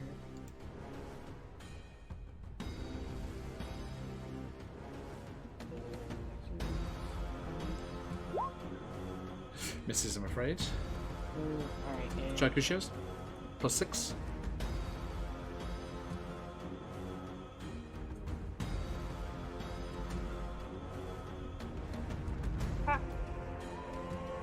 that flew off the counter, sorry. Live dice. Alright, 6 plus 6 is 16. I rolled a 10. That hits. Let's roll the damage. That's piercing, right? Yeah. And so I know it's going to be half, but it's Mm-hmm. Yes, 6 plus 3, 9. So Nice. So 4 piercing damage there as Charcuterie rakes his fangs across the back of the creature as it quickly retreats Not away. me. 15, 20. Does that count? Yeah, I'll take an opportunity attack. It has to be melee, right? Yes. Yeah. He was like, bonk, Because with your stuff. yeah, like Warcaster, I think, is what lets you do spell Yes, reaction. that's right. Mhm. Yeah. All right, so I think it's just like not even looking at them, just as they pass by, they lash out with the staff and completely whiff it because that's only like an 8. Okay, so you get 5, 10, 15, 20. What's that? 30. 40. 45. Bye. They can get to there. They're like, boss, wait, boss. Your Majesty. Okay, and they both go charging out of the main room there. And Caleb. Oh no, sorry, Yes. the other one's going to attack you because he's still in the game. Sure is. That is only a 19, and so is that. So no, and no. Nope and nope. Your turn. Yes. I think surveying the situation over by the vampire, I think Caleb will initially call out, Corbin, how are you holding up? You look a little battered. they're still like holding on to the thing. Like I feel like it was more of kind of like an electrocuted situation where they're still there, but they're like. They like put their foot up because on my turn I'm gonna try again. Yeah. They're like, yeah, you know what? I could use please help. And is Aurora doing the computer game stunned motions, just like Like we're It's like a little both twirl. they're like, yeah. It was still the end of her turn, so she is actually out of it. But Oh, nice. okay, I think Caleb will stomp over. Stupid fucking mandrakes. And we're gonna upcast. We're gonna cast Cure Wounds on Corbin at level 2. pretty. Ooh, thank you. Gotta love it. Gotta love it. That too- You will have a lot. A 15 HP put back to you. Nice. You're amusing. Sorry, I heard And, amusing. Amusing too. The puns. Yeah, they pass. We'll give it to you. And I think I'll just put myself in a position, knowing that the attack of opportunity is coming. I'm just gonna full move over to help out my friends to get this freaking steak mandrake out of the freaking vampire. This Well, man state. Everyone getting their hands on it. The thing is, Kayla, that Briarman has already stabbed Corbin and is no longer in a stabbing mood. Wow. Used his One and done. reaction. Cool. Oh, well, fantastic. Then I will just move over and position myself right next to Laura and Corbin to pull this friggin' mandrake stake out. Notice. And straight. And that will be my turn. Thank you. And straight. And the vampire is still staked. Zakan. Get there. You've all hyper-focused, Zakan. Yeah, Zakan will just come in with their incredibly dangerous burning aura and just stand next to everyone. If you can't get it out one way, You got this, guys. Get it out, we'll just get rid of what's around it. So I think Zakan sort of like mechanically watched the Thorn King and the other one like run out of there, and just slowly they turn back to the one that's remaining. And like they're basically in like full Avatar Aang mode at the moment. So like the movements are just that sort of ethereal, like robotic kind of thing. And they actually do start walking towards the hallway, and like as they're walking, their spiritual weapon is going to go over and attack this thorny guy, which I think is within range. Yeah. Okay. I don't know if I can move the spiritual weapon or not. I cannot. Yeah, so I'll put it like there, I suppose. Okay. So, and it attacks, and it's that. It's like, it looks like a crescent moon, but it's also going through like the phases of the moon. So sometimes Nice. it's full, and sometimes it disappears, and it just keeps going through those phases rapidly, Awesome. creating this nasty cutting edge.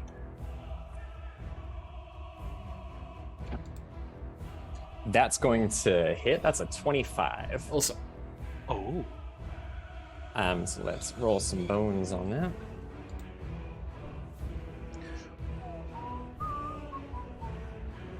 So that's going to be this 10. This one makes me remember the first one.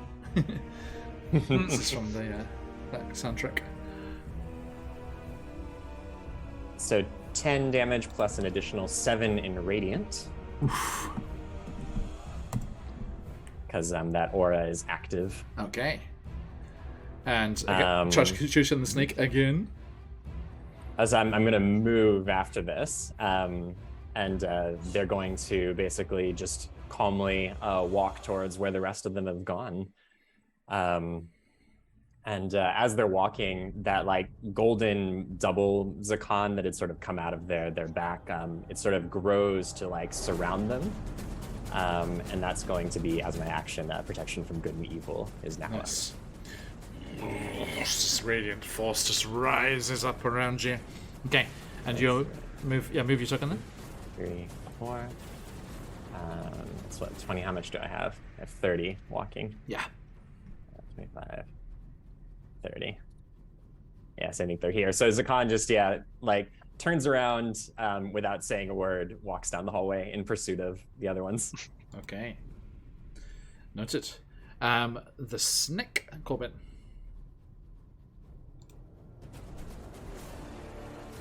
shillelagh time. Shillelagh, do daddy proud.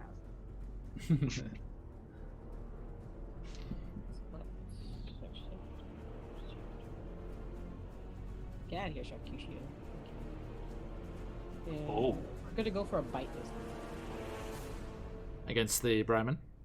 Yeah, because it'd be better than trying to constrict them. Just eat them. That hits. Hey. And then click the name for the 13 piercing. Ooh, nasty. Is that also resisted? Let me double check. Brahmin. Bludgeoning, piercing, and slashing, yeah. Ooh. Sorry. But it's still 6. Okay. Right. I'm doing really good attacks. I just want everyone to know, okay? Yeah. Just they're tough. Really good Tough job. bark encrusted things here. Okay, thank you. The sounds of hasty retreat and the panicked screams of the Briar King are heard, and as you hear him just terrified, screaming in fear, running through the palace, you hear that chanting falter. That chanting that was going, like repeating and repeating, as they hear their leader running, terrified, it falters and stops. Corbin, your turn. No. I don't like chanting. I don't like people singing. I'm going to try to see that we are just trying to pull it out because or would I have to make another spell casting roll again like I did last time to see if my spell can work on the stake? Is that what it was? That's what that was. Yeah, I mean, so that I was spell. just making sure because The spell was cast, so you need to. Redo. You could, if you have spell slots still, you could, cast that spell again, or you can give the help action to Kalo, so his athletics has advantage. Do some teamwork pulling. So, Like a big daikon. Giant turnip this I in. hope. Yeah. Okay, Like a tug of war. Heave! The Modron bites onto Kalo's belt. Yeah, everyone gets in a line, just pulling on it. Got this, homie. Then the Thorn King rallies and comes if back with lightning bolts. If it's to, I guess, add on so that we know it'll work if there's more people helping, then yeah, I'll give him. Okay, so yeah, use the help action for Kalo. It's just an action you can take, the help action. I'm gonna do it. Okay. I need Install bonus. somebody help. Okay, and Elora? Is the Mojang just like hanging out and being like, damn, this is crazy? I think it's pulled out a little clipboard and it's making notes. It's like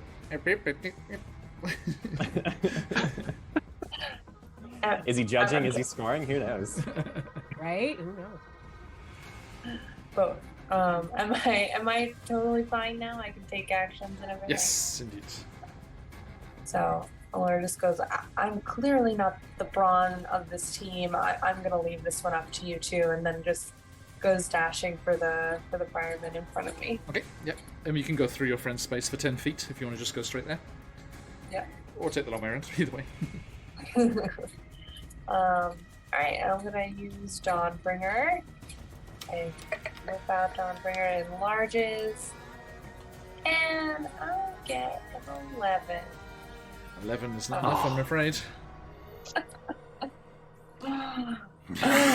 like still out of it, you know. Yes. Like, so weirdly. And as you dash forward with your blade glistening, the Briarman turns to meet your attack and lunges towards you with his claws. That's going to be only a 12, but 19? Yes. Okay, the second claw hits, and that is going to be 9 piercing. So I have uncanny dodge. Okay, so you drop down to 4. Okay, you nimbly poof out of the way as this claws rake across and just graze against your side. Okay, which brings us to Kalo. Yes. Athletics with advantage. Thank you. I assume. So I think, looking over at Corbin, all right, I think it's going to take 2 of us, but we've definitely got this. And I'll look over at the vampire. All right. When you get out, you promise to leave us alone. I'm trying to say promise. Corbin, do you hear me say Yes, we get it. I promise to get you out, and we'll yank it.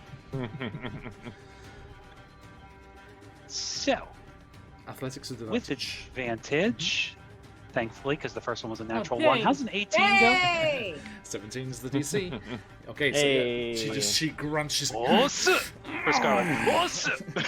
and the mandrake living stake is pulled from her chest, and she goes. And you just see, or straight away, like the flesh starts to knit together and heal itself. And she's like, "That is better." And anything else on your turn, Kayla? No, that's it. Just for flavor. So, you promise. We have a promise. You promise not to hurt us. That's the promise. And Swear to me. she stands up because it's her turn next. She stands up slowly from the chair, stretching and arching her back.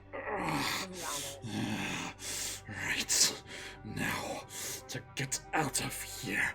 And she just leaps up onto the wall above the throne. Spider climbs up above and then drops down next to Alora. Over here.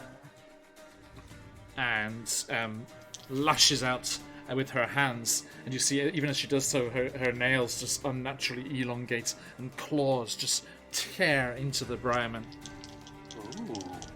Her claw attacks are at +6. So that is a miss and a miss. I got a 6 and a 1. She's clearly still weakened by her state. She kind of stumbles, Alora, you see, she's like, come on, damn it! And she like slams her chest as her regenerative powers are slowly healing the wound. Okay, that brings us to Zagan.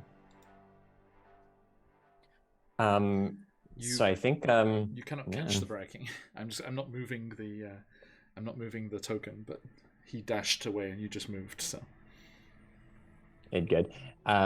Is the minion within sight still? Both of them are dashing away. They're both gone.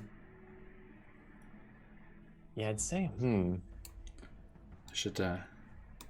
move them. Yeah, out of sight over here.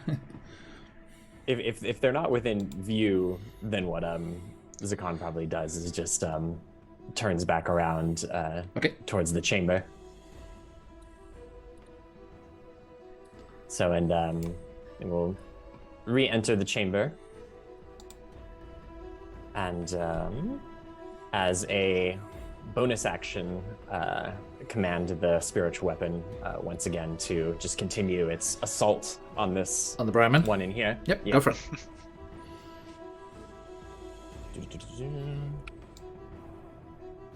24 hits. And that's going to be 5 plus an additional 7 radiant, so 12 damage. Nice, it is bloodied. And then as an action, what are we going to do here? For the folks watching at home, bloodied is that yellow dot there, and it means half HP or less.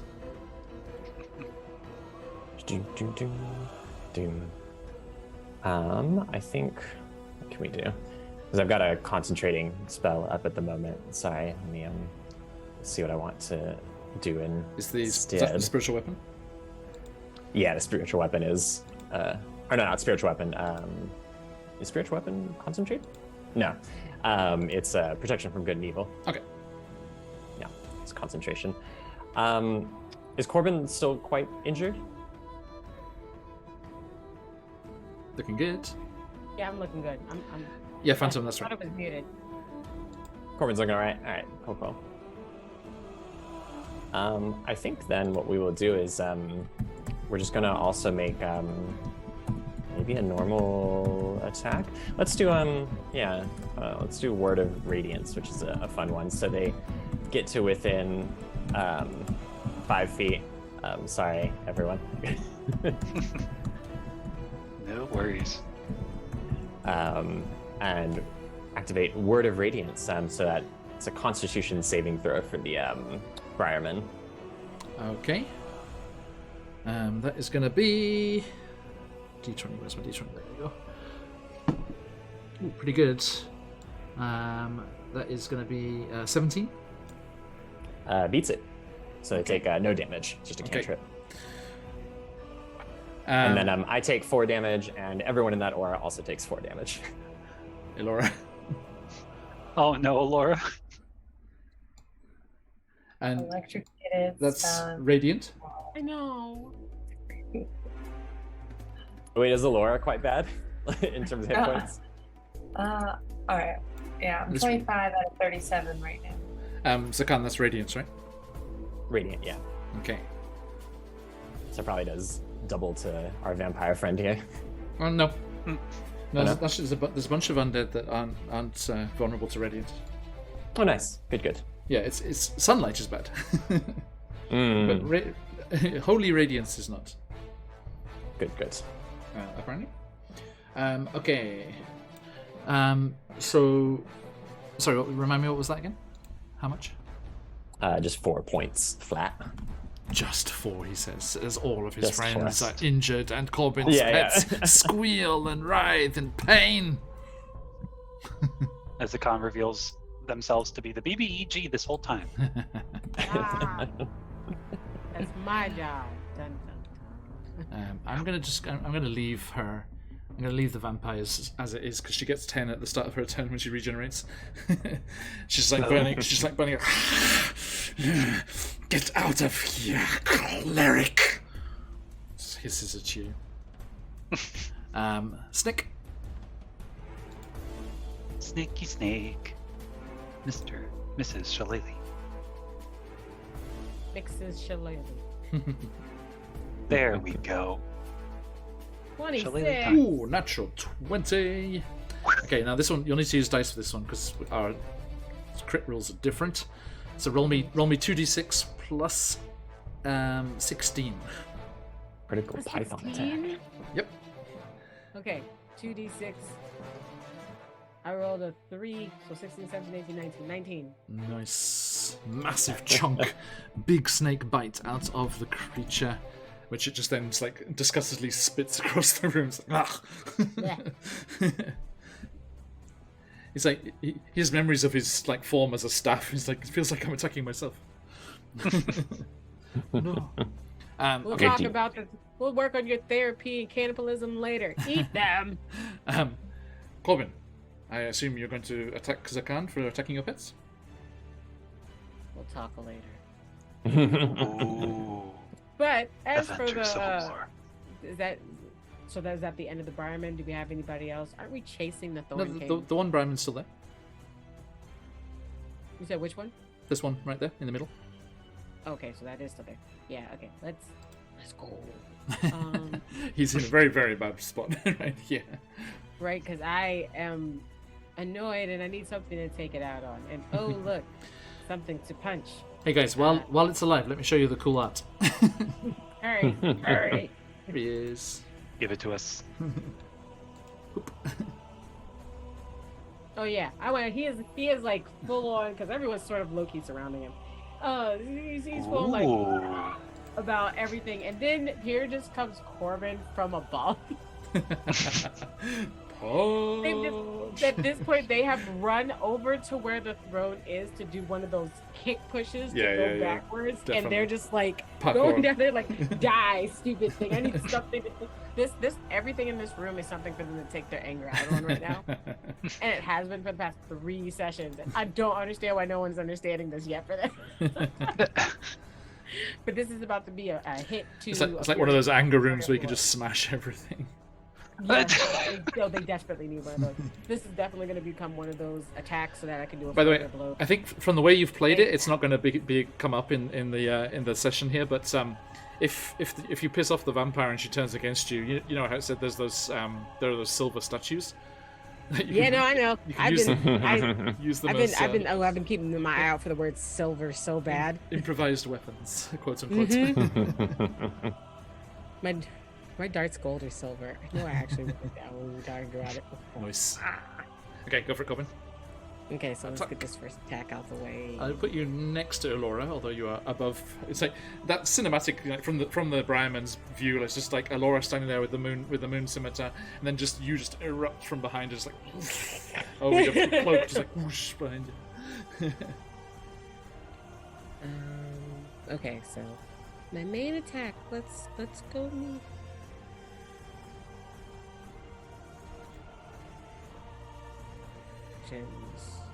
Attack. Here we go. Unarmed attack. Go for it. Is it?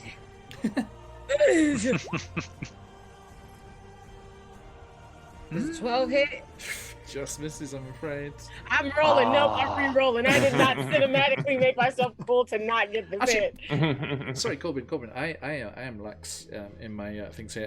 Cinematic advantage is the thing we do here on the channel, and that was a good description. That deserved that image of you. Yeah, parkouring off the throne and leaping over Elora. So yeah, so re-roll for with the advantage. Dawn is an awesome garden. Come on. Hey, 21. I rolled a 17. Roll that hit. What's the damage there? The damage is going to be I think it's a stagnant 2, because it's like 2 bludgeoning. I don't roll anything, just 2, because it's a punch. But then I was using that for the flurry of blows. So now I get 2 more. Unarmed strike. Yeah, just 2 bludgeoning. Yeah, and then you get 2 more. Yeah. So then the roll for the first one. I thought monks. Don't you get? I thought monks got like to use stuff on unarmed blows. What do you mean? Is that wrong? I mean, I thought it wasn't just your modifier. The unarmed strike. I'm using my dex instead of something else. That's the big thing. Gotcha. Instead of the strength. Mm-hmm. Yep, and then I can have an unarmed strike just as a bonus action. Nice. It's like low key a monk's version of a sneak attack. Yeah, right. It's like after all my stuff, I could just be like, I just call it a sucker punch. I was like, would like to sucker punch, please. Right. So roll the flurry of blows. Yep, the first one is another 21. Nice. The D20 plus and 4. The third? Oh, I rolled another nat 20. And then Shasha. That was a nat 20? No, okay, then that was a 19. So I rolled a 21 and a 19 on my other 2 hits. Okay, did you say anything was a nat 20? Sorry. Okay. Yes, my first flurry of blows hit was another 21, so it was another nat 20. Okay, and the first one was the first hit was a nat 20. Okay, so that is going to be. It would have been 6, but with that, it's actually 10. Oh, cool. Because it doubles the damage, right? Because there's no dice, no dice to roll. Yep. So it says unarmed strike. That was 21. Then flurry of blows. That first hit was a 21, and the second one I just did was a 19. Awesome. So all of them hit. Okay, so yeah, that's 10 damage, which is very badly wounded as you fall onto your feet lightly at the side. Awesome. Okay. And just cold pose after, like, this is just kicked him out the way and stood where he is. Okay. Then cometh the finisher. Elora, it's your turn. I've not had much luck, but let's see. Go. Oh, Come on, Elora, you got this. Watching my friend jump over me, like, trying to show me up, I see. No. Can't let that stand. Can't let stand for me. That is a dirty 24. That'll hit. Ooh. And that's going to be 14 radiant damage. Nice. Tell me what happens. So I think, as you know, I see Corbin come from above, and Elora doesn't want to copy that. So what she does, she goes under. She kind of like uses her foot to like spin around and kick and like make them lose balance, and then plunges the sword into them from above. Oh, Nice. oh. So yes, you spin around, the sword just blazing with the brightness of its magical energies just plunges into the creature. It just goes and that same radiance bursts from its mouth, and it just unravels into vines and briars and branches and twigs that just clatter to the floor as it is undone, and the undead creature is destroyed.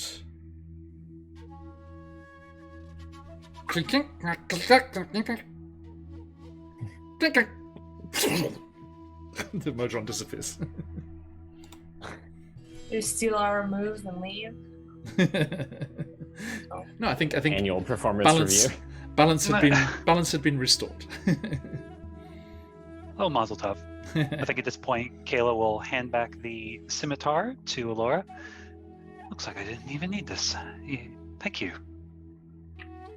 Well, maybe you'll get Lady Silverhair back on the way out. Hopefully you won't need this in the future. Where's my fucking sword?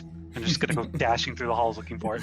Now, as take you out of initiative here.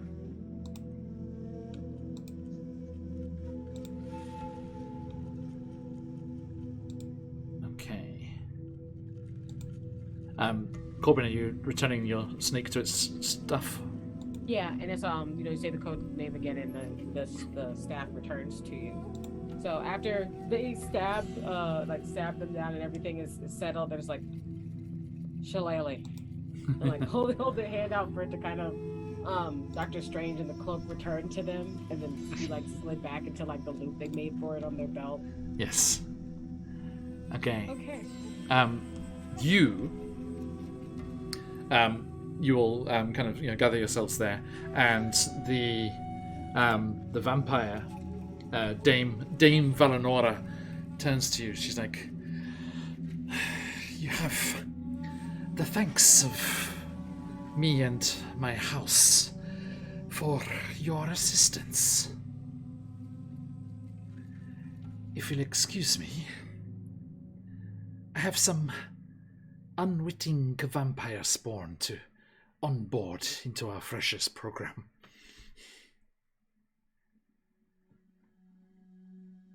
Before you go... What? We overheard you came from the mountains. Pray tell, you could tell us where they are so that we can leave you and your spawn to your business. Corbin, well, it's the the mountains to the north of here, of the Lurkwood, where all of these various coteries of vampires and these complex families and basically... It was like one of the first things they went on a rant with, so they're like, "Why are you asking questions? I have already given you the goddamn." There could be different vampire spawn. That's not even what you would even ask. My lady, would you honor us with the name of your clan? Finally, someone with some manners. I am from Clan... How not to fucking die by the Fae 101. I wrote an essay on it. She's like, I am from Clan Valinora. Our holdings are in the valleys above, as are those of the lesser houses that are situated around us. But they are not who we so wonderfully and luckily saved. If you could, we could escort you home if you would allow us. That would be quite unnecessary. There are, by my reckoning, several vampire spawn here, and they will be enthralled to me. We shall travel back together, and I shall welcome them into my household. Please, take this. And she passes you a signet ring and the marking is like a gold signet ring, and the marking on it is a blood drop with a blood drop on against a stylized kind of mountain, jagged mountain. And she says, if you are ever traveling in the mountains here, present this, and you shall cease to be prey. I am going to add it to my baubles. I already have a magic detecting top on one of my braids. One of my other braids will now hold this ring put into my hair and locked inside so that it is kept safe and close to me. Nice. Magic locks. Yeah, hello. She turns to you, Kalo, and she says, there is a chamber in the south of the palace. I've heard them speak of it. It is where all of their trinkets and baubles are stored. Perhaps your sword will be there. Thank you, Your Grace. And just take off over there to the south. Now, you kind of get to the entrance there where Zakan is. Zakan, have you stopped the flames? Yes, I think they would have stopped after a minute, and then when they do stop, Zakan actually collapses to the ground. Oh shit. Unconscious? They're on the ground. Okay, just They're on exhausted. the ground. That doesn't help us. They shakily sit up. Okay. So yeah. As you kind of go over to help Zakan there, and you kind of look out into the passage beyond, you can see that there is a shifting, almost undulating of the floor, and as your kind of eyes adjust to the light there, you can see that hundreds and hundreds of children of the Briar, the ones that were in the chamber before chanting, are streaming out through the tunnels and passageways there. And as you wait, they seem to pay you no attention. And as you wait there, they do, lessen and get lesser and then disappear as the last of them file out. It seems with the Briar King gone, they are just kind of drifting out and leaving and trying to see what happens to him. Now, as Like a mass all going in the same direction. they're all kind of like going around that kind of circular corridor that leads back to the entrance and exit on the far side, on the west side. So you find yourselves left alone. The vampire makes her way past and into that first chamber, where you hear the hissing of the panicked vampire spawn who do not realize what's happened to them. And you hear her talking to them in kind of like a hushed, kind of soothing voice as she spider climbs up and starts to free them. Please, you're free to do as you will. Zakan, do you need my help to stand? I might need some assistance with walking, but the Briar King remains. We must put a stop to this. We will, but first, and I think we're just going to put Zakan over the back and just kind of like child carry Zakan through. You're not walking anywhere, and we're going to find the Briar King, and you are going to rest. You're pushing yourself beyond your limit. And we need you more than ever. Don't make me put you to sleep. They like go to protest and instead just like kind of tiredly put their head down on the back of Kalo's armor and just let themselves be carried. Right? It's like that's what I thought. And then I just feel like after that's like a team slow jog towards the direction that the king is going to. Hopefully finding the sword along the way. I need my Lady Silver here. And then my lady. To the south. I think that was. Yep. This is my lady. So go around, basically go around clockwise to exit. As you go out into the tunnel there. Mm-hmm. I think as they're like going through the tunnels, maybe quiet enough so that only Kalo could hear, Zakan says, I don't know how much longer this vessel has. It's failing me. Noticed.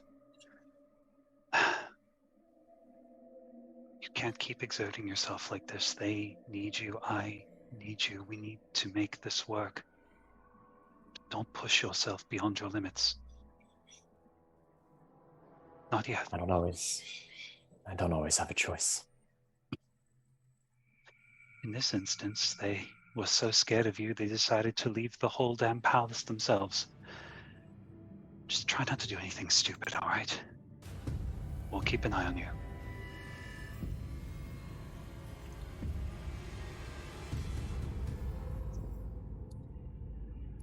As we go through, if we go through the southern chamber, John, I'll look very carefully for Lady Silverhair. Yeah, you're gonna. If we go south. As you make your way around. First, you come across that where there was that laboratory with that weird kind of ghost-looking thing working. So you see. Let's see, where is it? Once again, you see that chamber that was filled with red-stained alchemical equipment, desiccated bats hanging from the ceiling, and the faint the foul scent of decaying blood hanging heavy in the air. And there's no sight of the creature that was working in there before. Laura's the trailblazer. Go on, Laura. So yeah, just south of where you are there, Laura. Just there, yeah. That's where the Looks like they're all gone then. entrance- Does anyone want a second base? The last time I wanted to have a base, we all walked away from it. You have the perfectly good monk temple. But if we can have a super forest base, I guess that'll do too. And We're shopping around. Laura, if you go like 10 feet more down there, yeah, there's a doorway at the end of that little nook there, and that's the room that everyone is talking about. So are you ignoring the laboratory?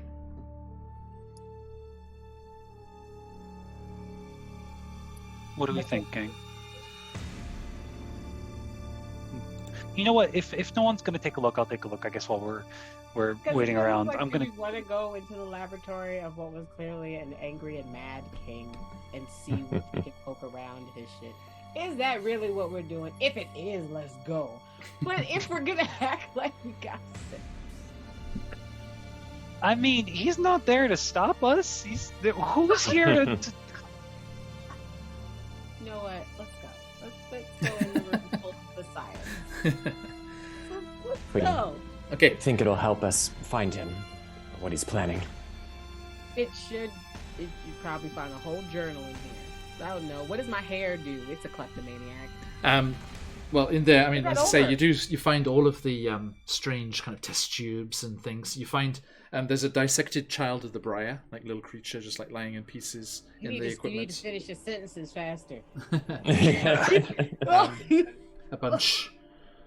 A bunch of small pots that have cuttings from various plant creatures. There's Corbin, with your studies and knowledge, you recognize a vine lord and assassin vine cuttings mixed in with the stuff there. And there are, as I said, these.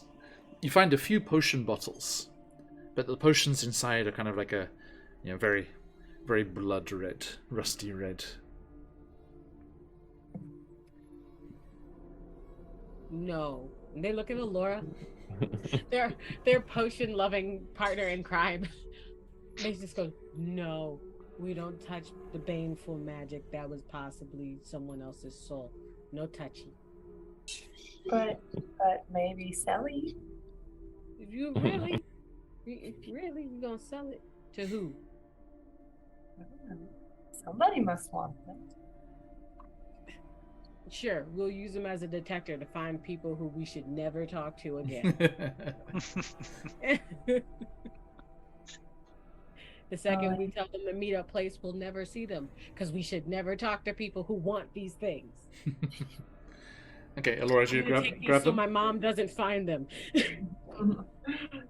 May not want to talk to them, but maybe we want their money.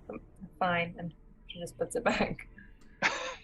Like, if we're gonna be amoral arms dealers again, let's go. But I need to know that's the plan.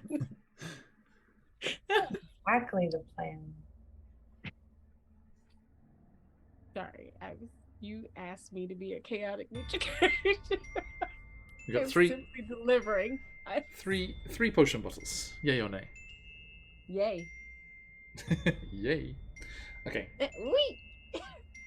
Let's say Corbin and Laura only notice two of them, and you take one each, but then your hair finds the other one and takes it. So I think I only have one, but I had two. I'm gonna note it that way. Mm-hmm. For sake of quickly finding this later, just put 3 Briar King potions. Or Briar Palace potions. Briar Palace potion. How do we change that? Also, by the way, is anyone proficient in Arcana? Is there a dot next to your Arcana? I am. I am not. Okay. Elora's Arcana? No. No. Okay. No intelligence. It's a tomato. Okay, so let me have a look at this. I was trying some new homebrew mechanics here on the channel. I have been asked this enough that I decided to make a decision about this. People often ask, can I use an Arcana check to identify magical items? Now, usually, no. Is the answer there. But as rules as written, no, you can't. Only the identify spell can do that. But I have decided if a character is proficient in Arcana, which the definition of the skill is a knowledge of spells and magical items, their history and their creation and things like that, is the academic understanding of magic, then you can make an Arcana check with a DC based on the rarity of the item. And if you pass, then you can understand what it is. An identify spell would give you more information and be 100% success. So it's still good to have the spell. And also, like, if you had like a +1 longsword, that's your Arcana check would show it's a +1 longsword. An identify spell would also realize it's cursed. Right, because it reads the magical nature of the item, whereas an Arcana check just recognizes the construction. Okay, so I am looking at hang on, trying to find, there we go. So I'm looking at the magic items here, just double checking the rarity of these potions. So bear with me a second. Mm-hmm. There are okay.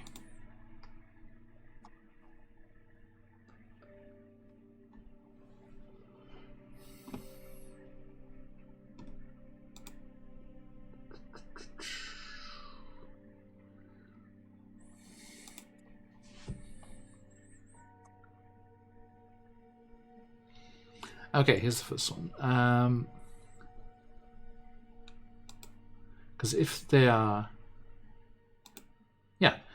So the good thing is, if they are common, then you automatically know. So, Kalo, you recognize one of them is a potion of climbing. Interesting. Well, Okay. Good news is, I'll kind of relay it to the rest of the group. Okay. This is a potion of climbing. And let's see here. So, okay. So, can you make me an Arcana check, please, for the next one? Yep. Can I use a crystal, please? If you wish, yes. Because that was a natty one. Oof. You should go and focus at this. This one's much better. This is a 21. Okay, nice. The next one was a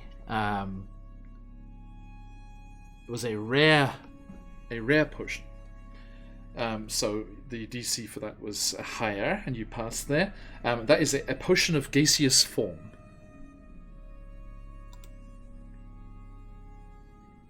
Okay. And the third one?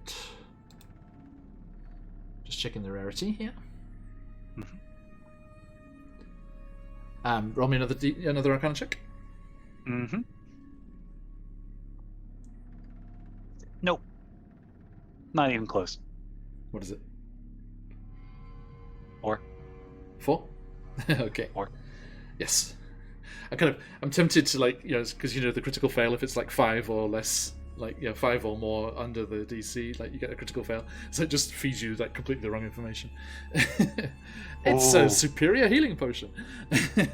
Okay, so yeah, you do not know what the third one is. So here's some good news. This first one here, this is a potion of climbing. Curious to see how they would have taken over the rest of the world with this. The second one I know to be a potion of gaseous form. I've not encountered this in the wild, but I have heard of it. This last one, and just kind of looking at Corbin's hair, I don't know that one. And I would be careful to indulge yourself in that one. And the interesting thing is, Kalo, it is bubbling and steaming as if boiling in the bottle. But kind of, but kind of like a mud pool. You know, it's like because it's thick and kind of coagulated, kind of blood, like so. It's like. So blood when it has no oxygen. That's what it does. Like when it boils. That's what it does. Ooh. There you go. Learn something new every day. Miscellaneous information. Okay, so yes, you have this mysterious potion and 2 others that you know, but they are all not their regular colour, Kayla. They're much more blood-coloured than normal. Likely diluted from the vampire spawn, but they should be safe. Careful with that one. Okay, so there we go. Thank you. Now, are you going to make your way around to the so-called Hall of Tribute that Elora has found for you? Please. Yes. With her treasure sense tingling. That's Elora's treasure sense. Okay, sorry, I actually stopped and looked at the clock for the first time. Sorry. Gone over time there a bit, sorry. Oh, jeez. Yeah, no, me too. I was like, we should wrap things up here, though. Okay, so, yes, you find yourself there, Elora, as you kind of push aside the kind of plant doorway that's kind of like hanging across the entrance here. You see that surely every gift, bribe, and token ever offered to a child of the Briar is in this room. There are coins, jewelry, knickknacks, and curiosities, and hundreds of tiny acorn cups, each holding a single blood-red pellet. And like a good friend, first we scan, try to find Lady Silverhair. Okay, yes, your confiscated equipment is also here. Okay, great. And do I see any other potions here? I mean, there's a whole bunch of. Do you want to go into the room and search for it? Yeah. I mean, every sword is Does a 21 hit you, Laura? Oof. Oh, no. You were supposed to be looking for traps, not activating them! Make a dexterity saving throw, please. Come on, Laura, please. 13? 13 fails as the surrounding vines around the doorway, the door frame as you push through, just all animate and just go to attack you, and you take 10 piercing damage. Oh, great. Love that. And as the rest, because you kind of dashed ahead there, as the rest of the group catches up with you, kind of helping Azarkan along, you guys come around the corner and you just see Ink and Lyre raiding in with a massive raid. Hello, my friends. How are you doing? Everyone jump in there. That is huge. Good Thank you, to see Ink and Lyre. Everyone. Absolute pleasure as always. Hey, everyone. How are you doing? I hope you had a fantastic Hello, session. hello. Everyone, do check out our wonderful friends over at Ink and Lyre. Hope you had a great session, guys. Caught us at the end. A little bit, yes, just a little bit to wrap up here.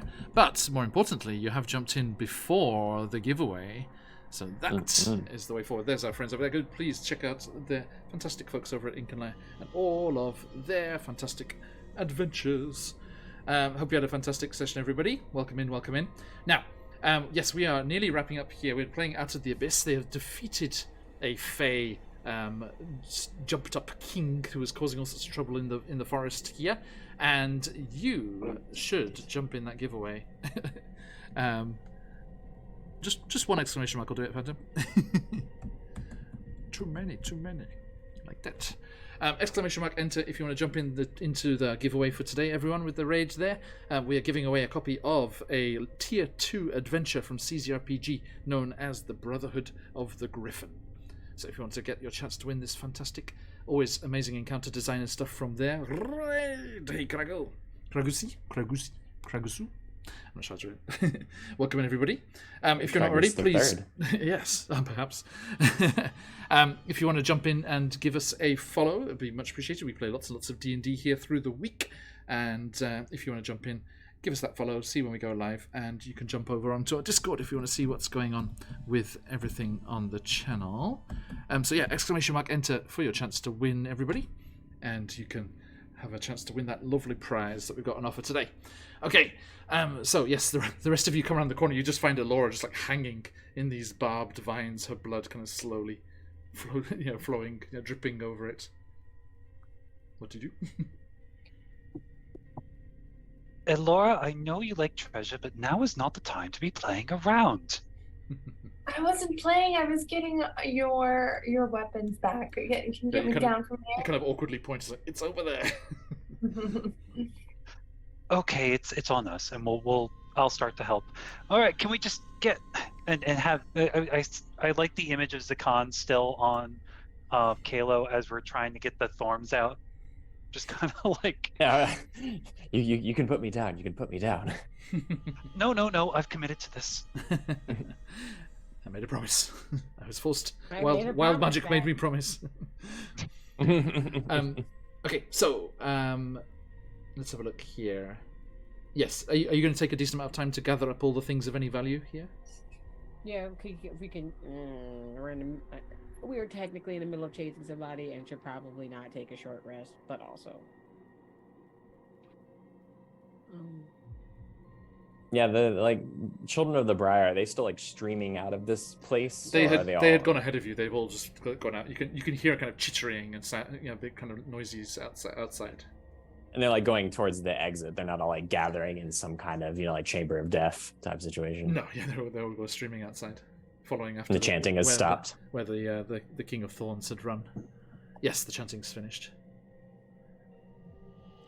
So, I'd say you could come back and loot this once you're done if you want to. Just grab your equipment. We can't let him escape. Okay, so yeah, you grab your equipment and carry on around through the thorny plant-like corridors and arrive at the exit out into the strange kind of open area amidst all of those burial mounds. And as you do so, you just see this sight. Outside in the wide open area before the ring of burial mounds, there are all of these children of the Briar and Briar men, the larger Briar men, and all these various creatures, shambling mounds, all of the ones that had been there before, and they are all kind of milling about, and there's a kind of natural circle formed in the middle, and you can see the Briar King there, on his hands and knees, and there's a strange kind of discordant chitter and noise just like rustling through like a strong wind through a forest. You just hear the clattering of branches and wood on wood, and all of the minions of the king are looking at him, and he seems completely gone. He's like just completely given up from the effects that was forced on him by Kalo's, use of his faith. Channel divinity, yep. Yeah, and channeling the divinity there from Illustrae. And this army that he has amassed here just doesn't know what to do. They're like gathered around, like waiting for him to do something, to say something. And then the tree lines at the edge of the forest beyond the burial mounds, the tree line shifts and looks like it moves forward at one point, but then you just see it's hundreds and hundreds of spiders, giant spiders and smaller ones, streaming out of the tree line and towards the burial mounds. They come up over the grassy mounds of earth where the spirits of the ghost children were laid to rest. And you see the one right in front of the entrance there. Atop it, there is a large arachnid with a hag perched on its back. And she points a gnarled staff down at the King of Thorns. You shouldn't have stopped chanting. You broke the magic. Now we all know where you are. And as she gestures, "Destroy them!" and just gestures forward with her gnarled cane, the mass of spiders just swarms down the burial mounds between them and crashes like a rising tide against the line of the children of the briar and shambling mounds and briar men that are all gathered here in the open space. There is a massive noise as these two forces, giant groups of enemies that have been at each other's throats through the forest here, just meet with an almighty crash and start tearing into each other, with the hag, the sister of spiders, and the King of Thorns firing off magic at each other as spells crackle and hiss and darken the air above the two writhing armies. One of the giant spiders breaks away from the group that came with the sister of spiders and is coming towards you. What do you do?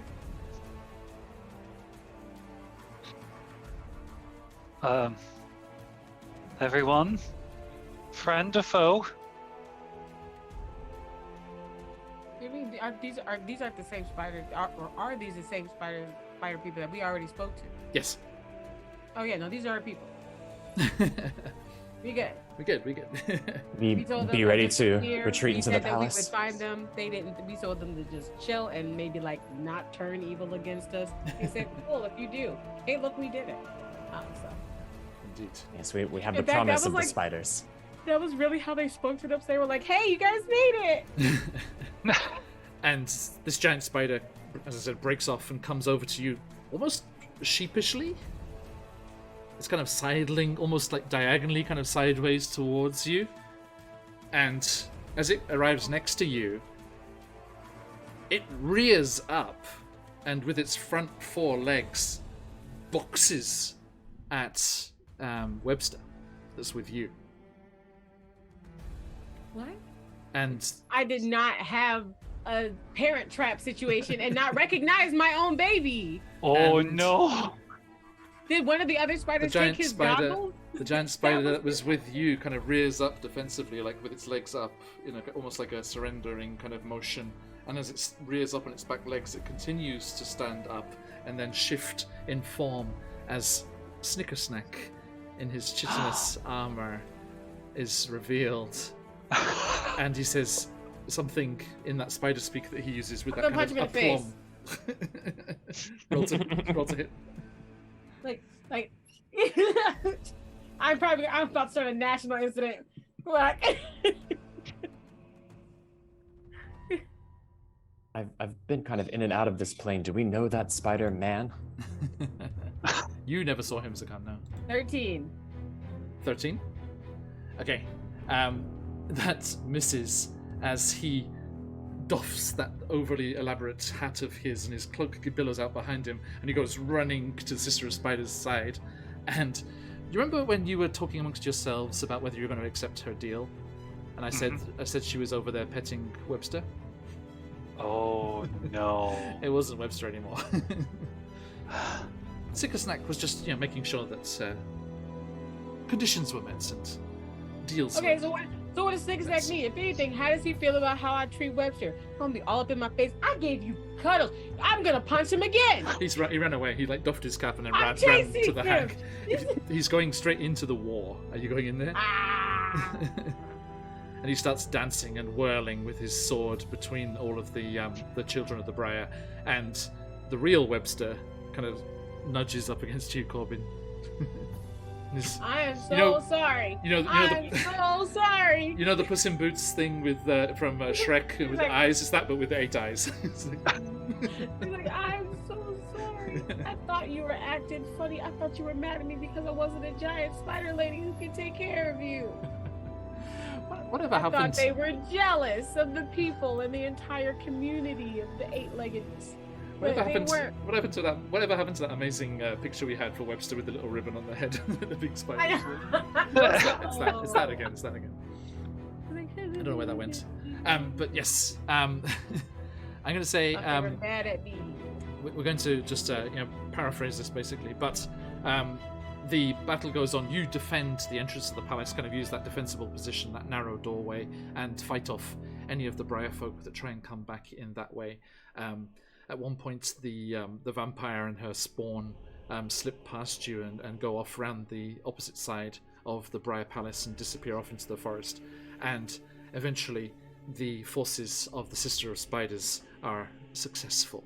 And the hag comes over to you all, and she's like, pleasure doing business with you all. Now, the Lurkwood can be returned to normal. Do be careful as you travel on the remainder of your journey. I didn't let my children feast on your friends at their encampment back in the forest. We will take that as incentive. And the spiders all swarm and stream off into the trees again, disappearing into the tree line again as the Sister of Spiders takes them back to their vast web lair in the depths of the forest. And the four of you loot the Briar Palace. Elora, you have lots and lots of treasure to show Esmeralda. And I shall send you the details of that later. And you head back into the trees and back towards the camp of your friends, free to escort Prince Derendil back to his forest home and to his people, free from danger of the King of Thorns and his army of the Briar. And that is where we shall leave things. And that is where we shall leave level 7. Welcome to level 8, my friends. Level 8. Level 8. It's time for me to take another druid level. I thought you were going to say another class. I was like, don't you Is say it it. another class time? I'm gonna wait till they're Triple both class. even, and then I'll add something else. It's like that. It's like that Akin character that Patrick Rothfuss plays. He's like One level in. level 10 in 10 different. He's like level 1 in 10 different classes. Yeah. Very fun. It's nuts. Okay, massive thank you, everyone. We are going to wrap things up here and go on our merry way. But if you would like to jump into our giveaway, last chance, ! Enter in chat for your chance to win the amazing Brotherhood of the Griffin from CZRPG. Now, thank you to my wonderful players. Sorry to run over there. Let's just go across the opposite way from before. Elora, please, where can people find you on the material plane? Oh, so about once a month I do Lost Minds of Phandelver on Sumasura, the channel. How was the weekend session? It was fun, but That's I'm good. a terrible DM. If you want to come laugh at me, No. please do. Don't believe it. I don't believe it. I've seen it as well. I've seen the first ever one. That was the first ever time, so if I can... extrapolating from that, I think it's doing pretty well. It's going to be pretty well. Okay, Kalo, your good self. Hi, friends. Thanks for hanging out with us. You'll see me again Sunday night, Monday morning, depending on where you are, here for Hunger of Ithrin. I'll see you guys later. And Corbin. I am a Buns when I'm not playing Corbin, and you can normally find me on at Honeybuns on Twitter, and here on Twitch at BattlescarBunny. I've decided that I will go scaring myself instead of crying, and instead of playing the Telltale games for Walking Dead this year, I'm going to be playing through House of Ashes. Ooh. That's going to be fun. Nice.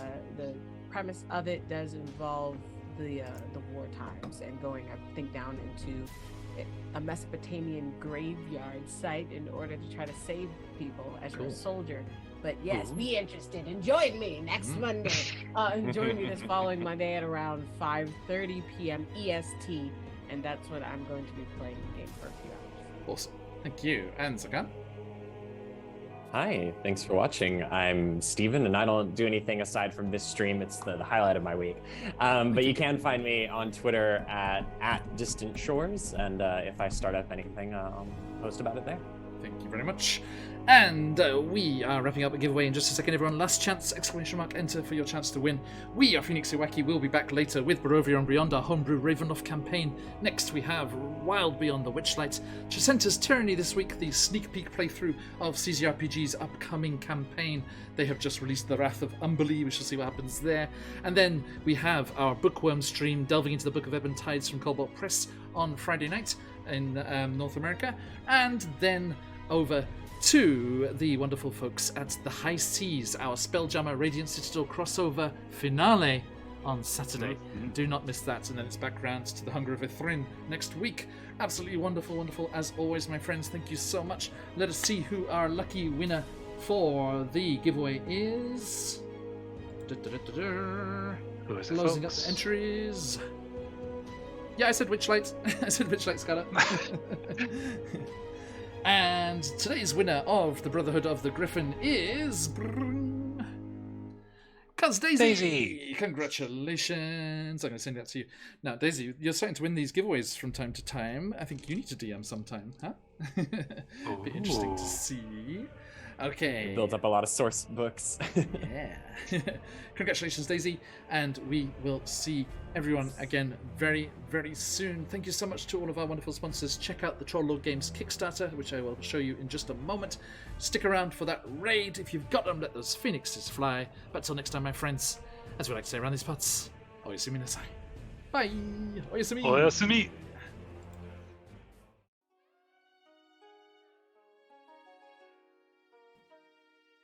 Of the many ancient civilizations of the world, none can surpass the grand majesty of ancient China, one of the oldest and longest lasting civilizations in the history of the world, going back over 4,000 years. Troller Games is proud to announce our latest Mythos series project, the Codex Sonarum. The Codex Sonarum covers the might and profound wonders of prehistoric to medieval China, both historic and mythic for castles and crusades. With almost 200 mythical Chinese creatures and over 140 deities and heroes, the Codex Sonarum is filled with monsters, gods, warriors, and more on a level that will be truly legendary, told in a narrative true to Chinese history. It introduces the basics of Chinese martial arts and is complete with Qi and the many legendary abilities associated with it. Ancient complex systems of sorcery, spellcraft, and fortune-telling, even enchanted charms, are explored as well. Players can live out their characters' adventures in tales set in popular Chinese fantasy styles like wuxia and more, while within a pseudo-historical setting and brought to life by the castle keeper or game master. Researched and written by Brian Young, the wildly popular Mythos series delves into the mythos of the ancient world, bringing hosts of gods and heroes, legends and lore, and even the monsters and foes that plagued the peoples of ancient times to the stories that you create. The Codex Sonarum brings ancient China to your table. Join us and pledge today.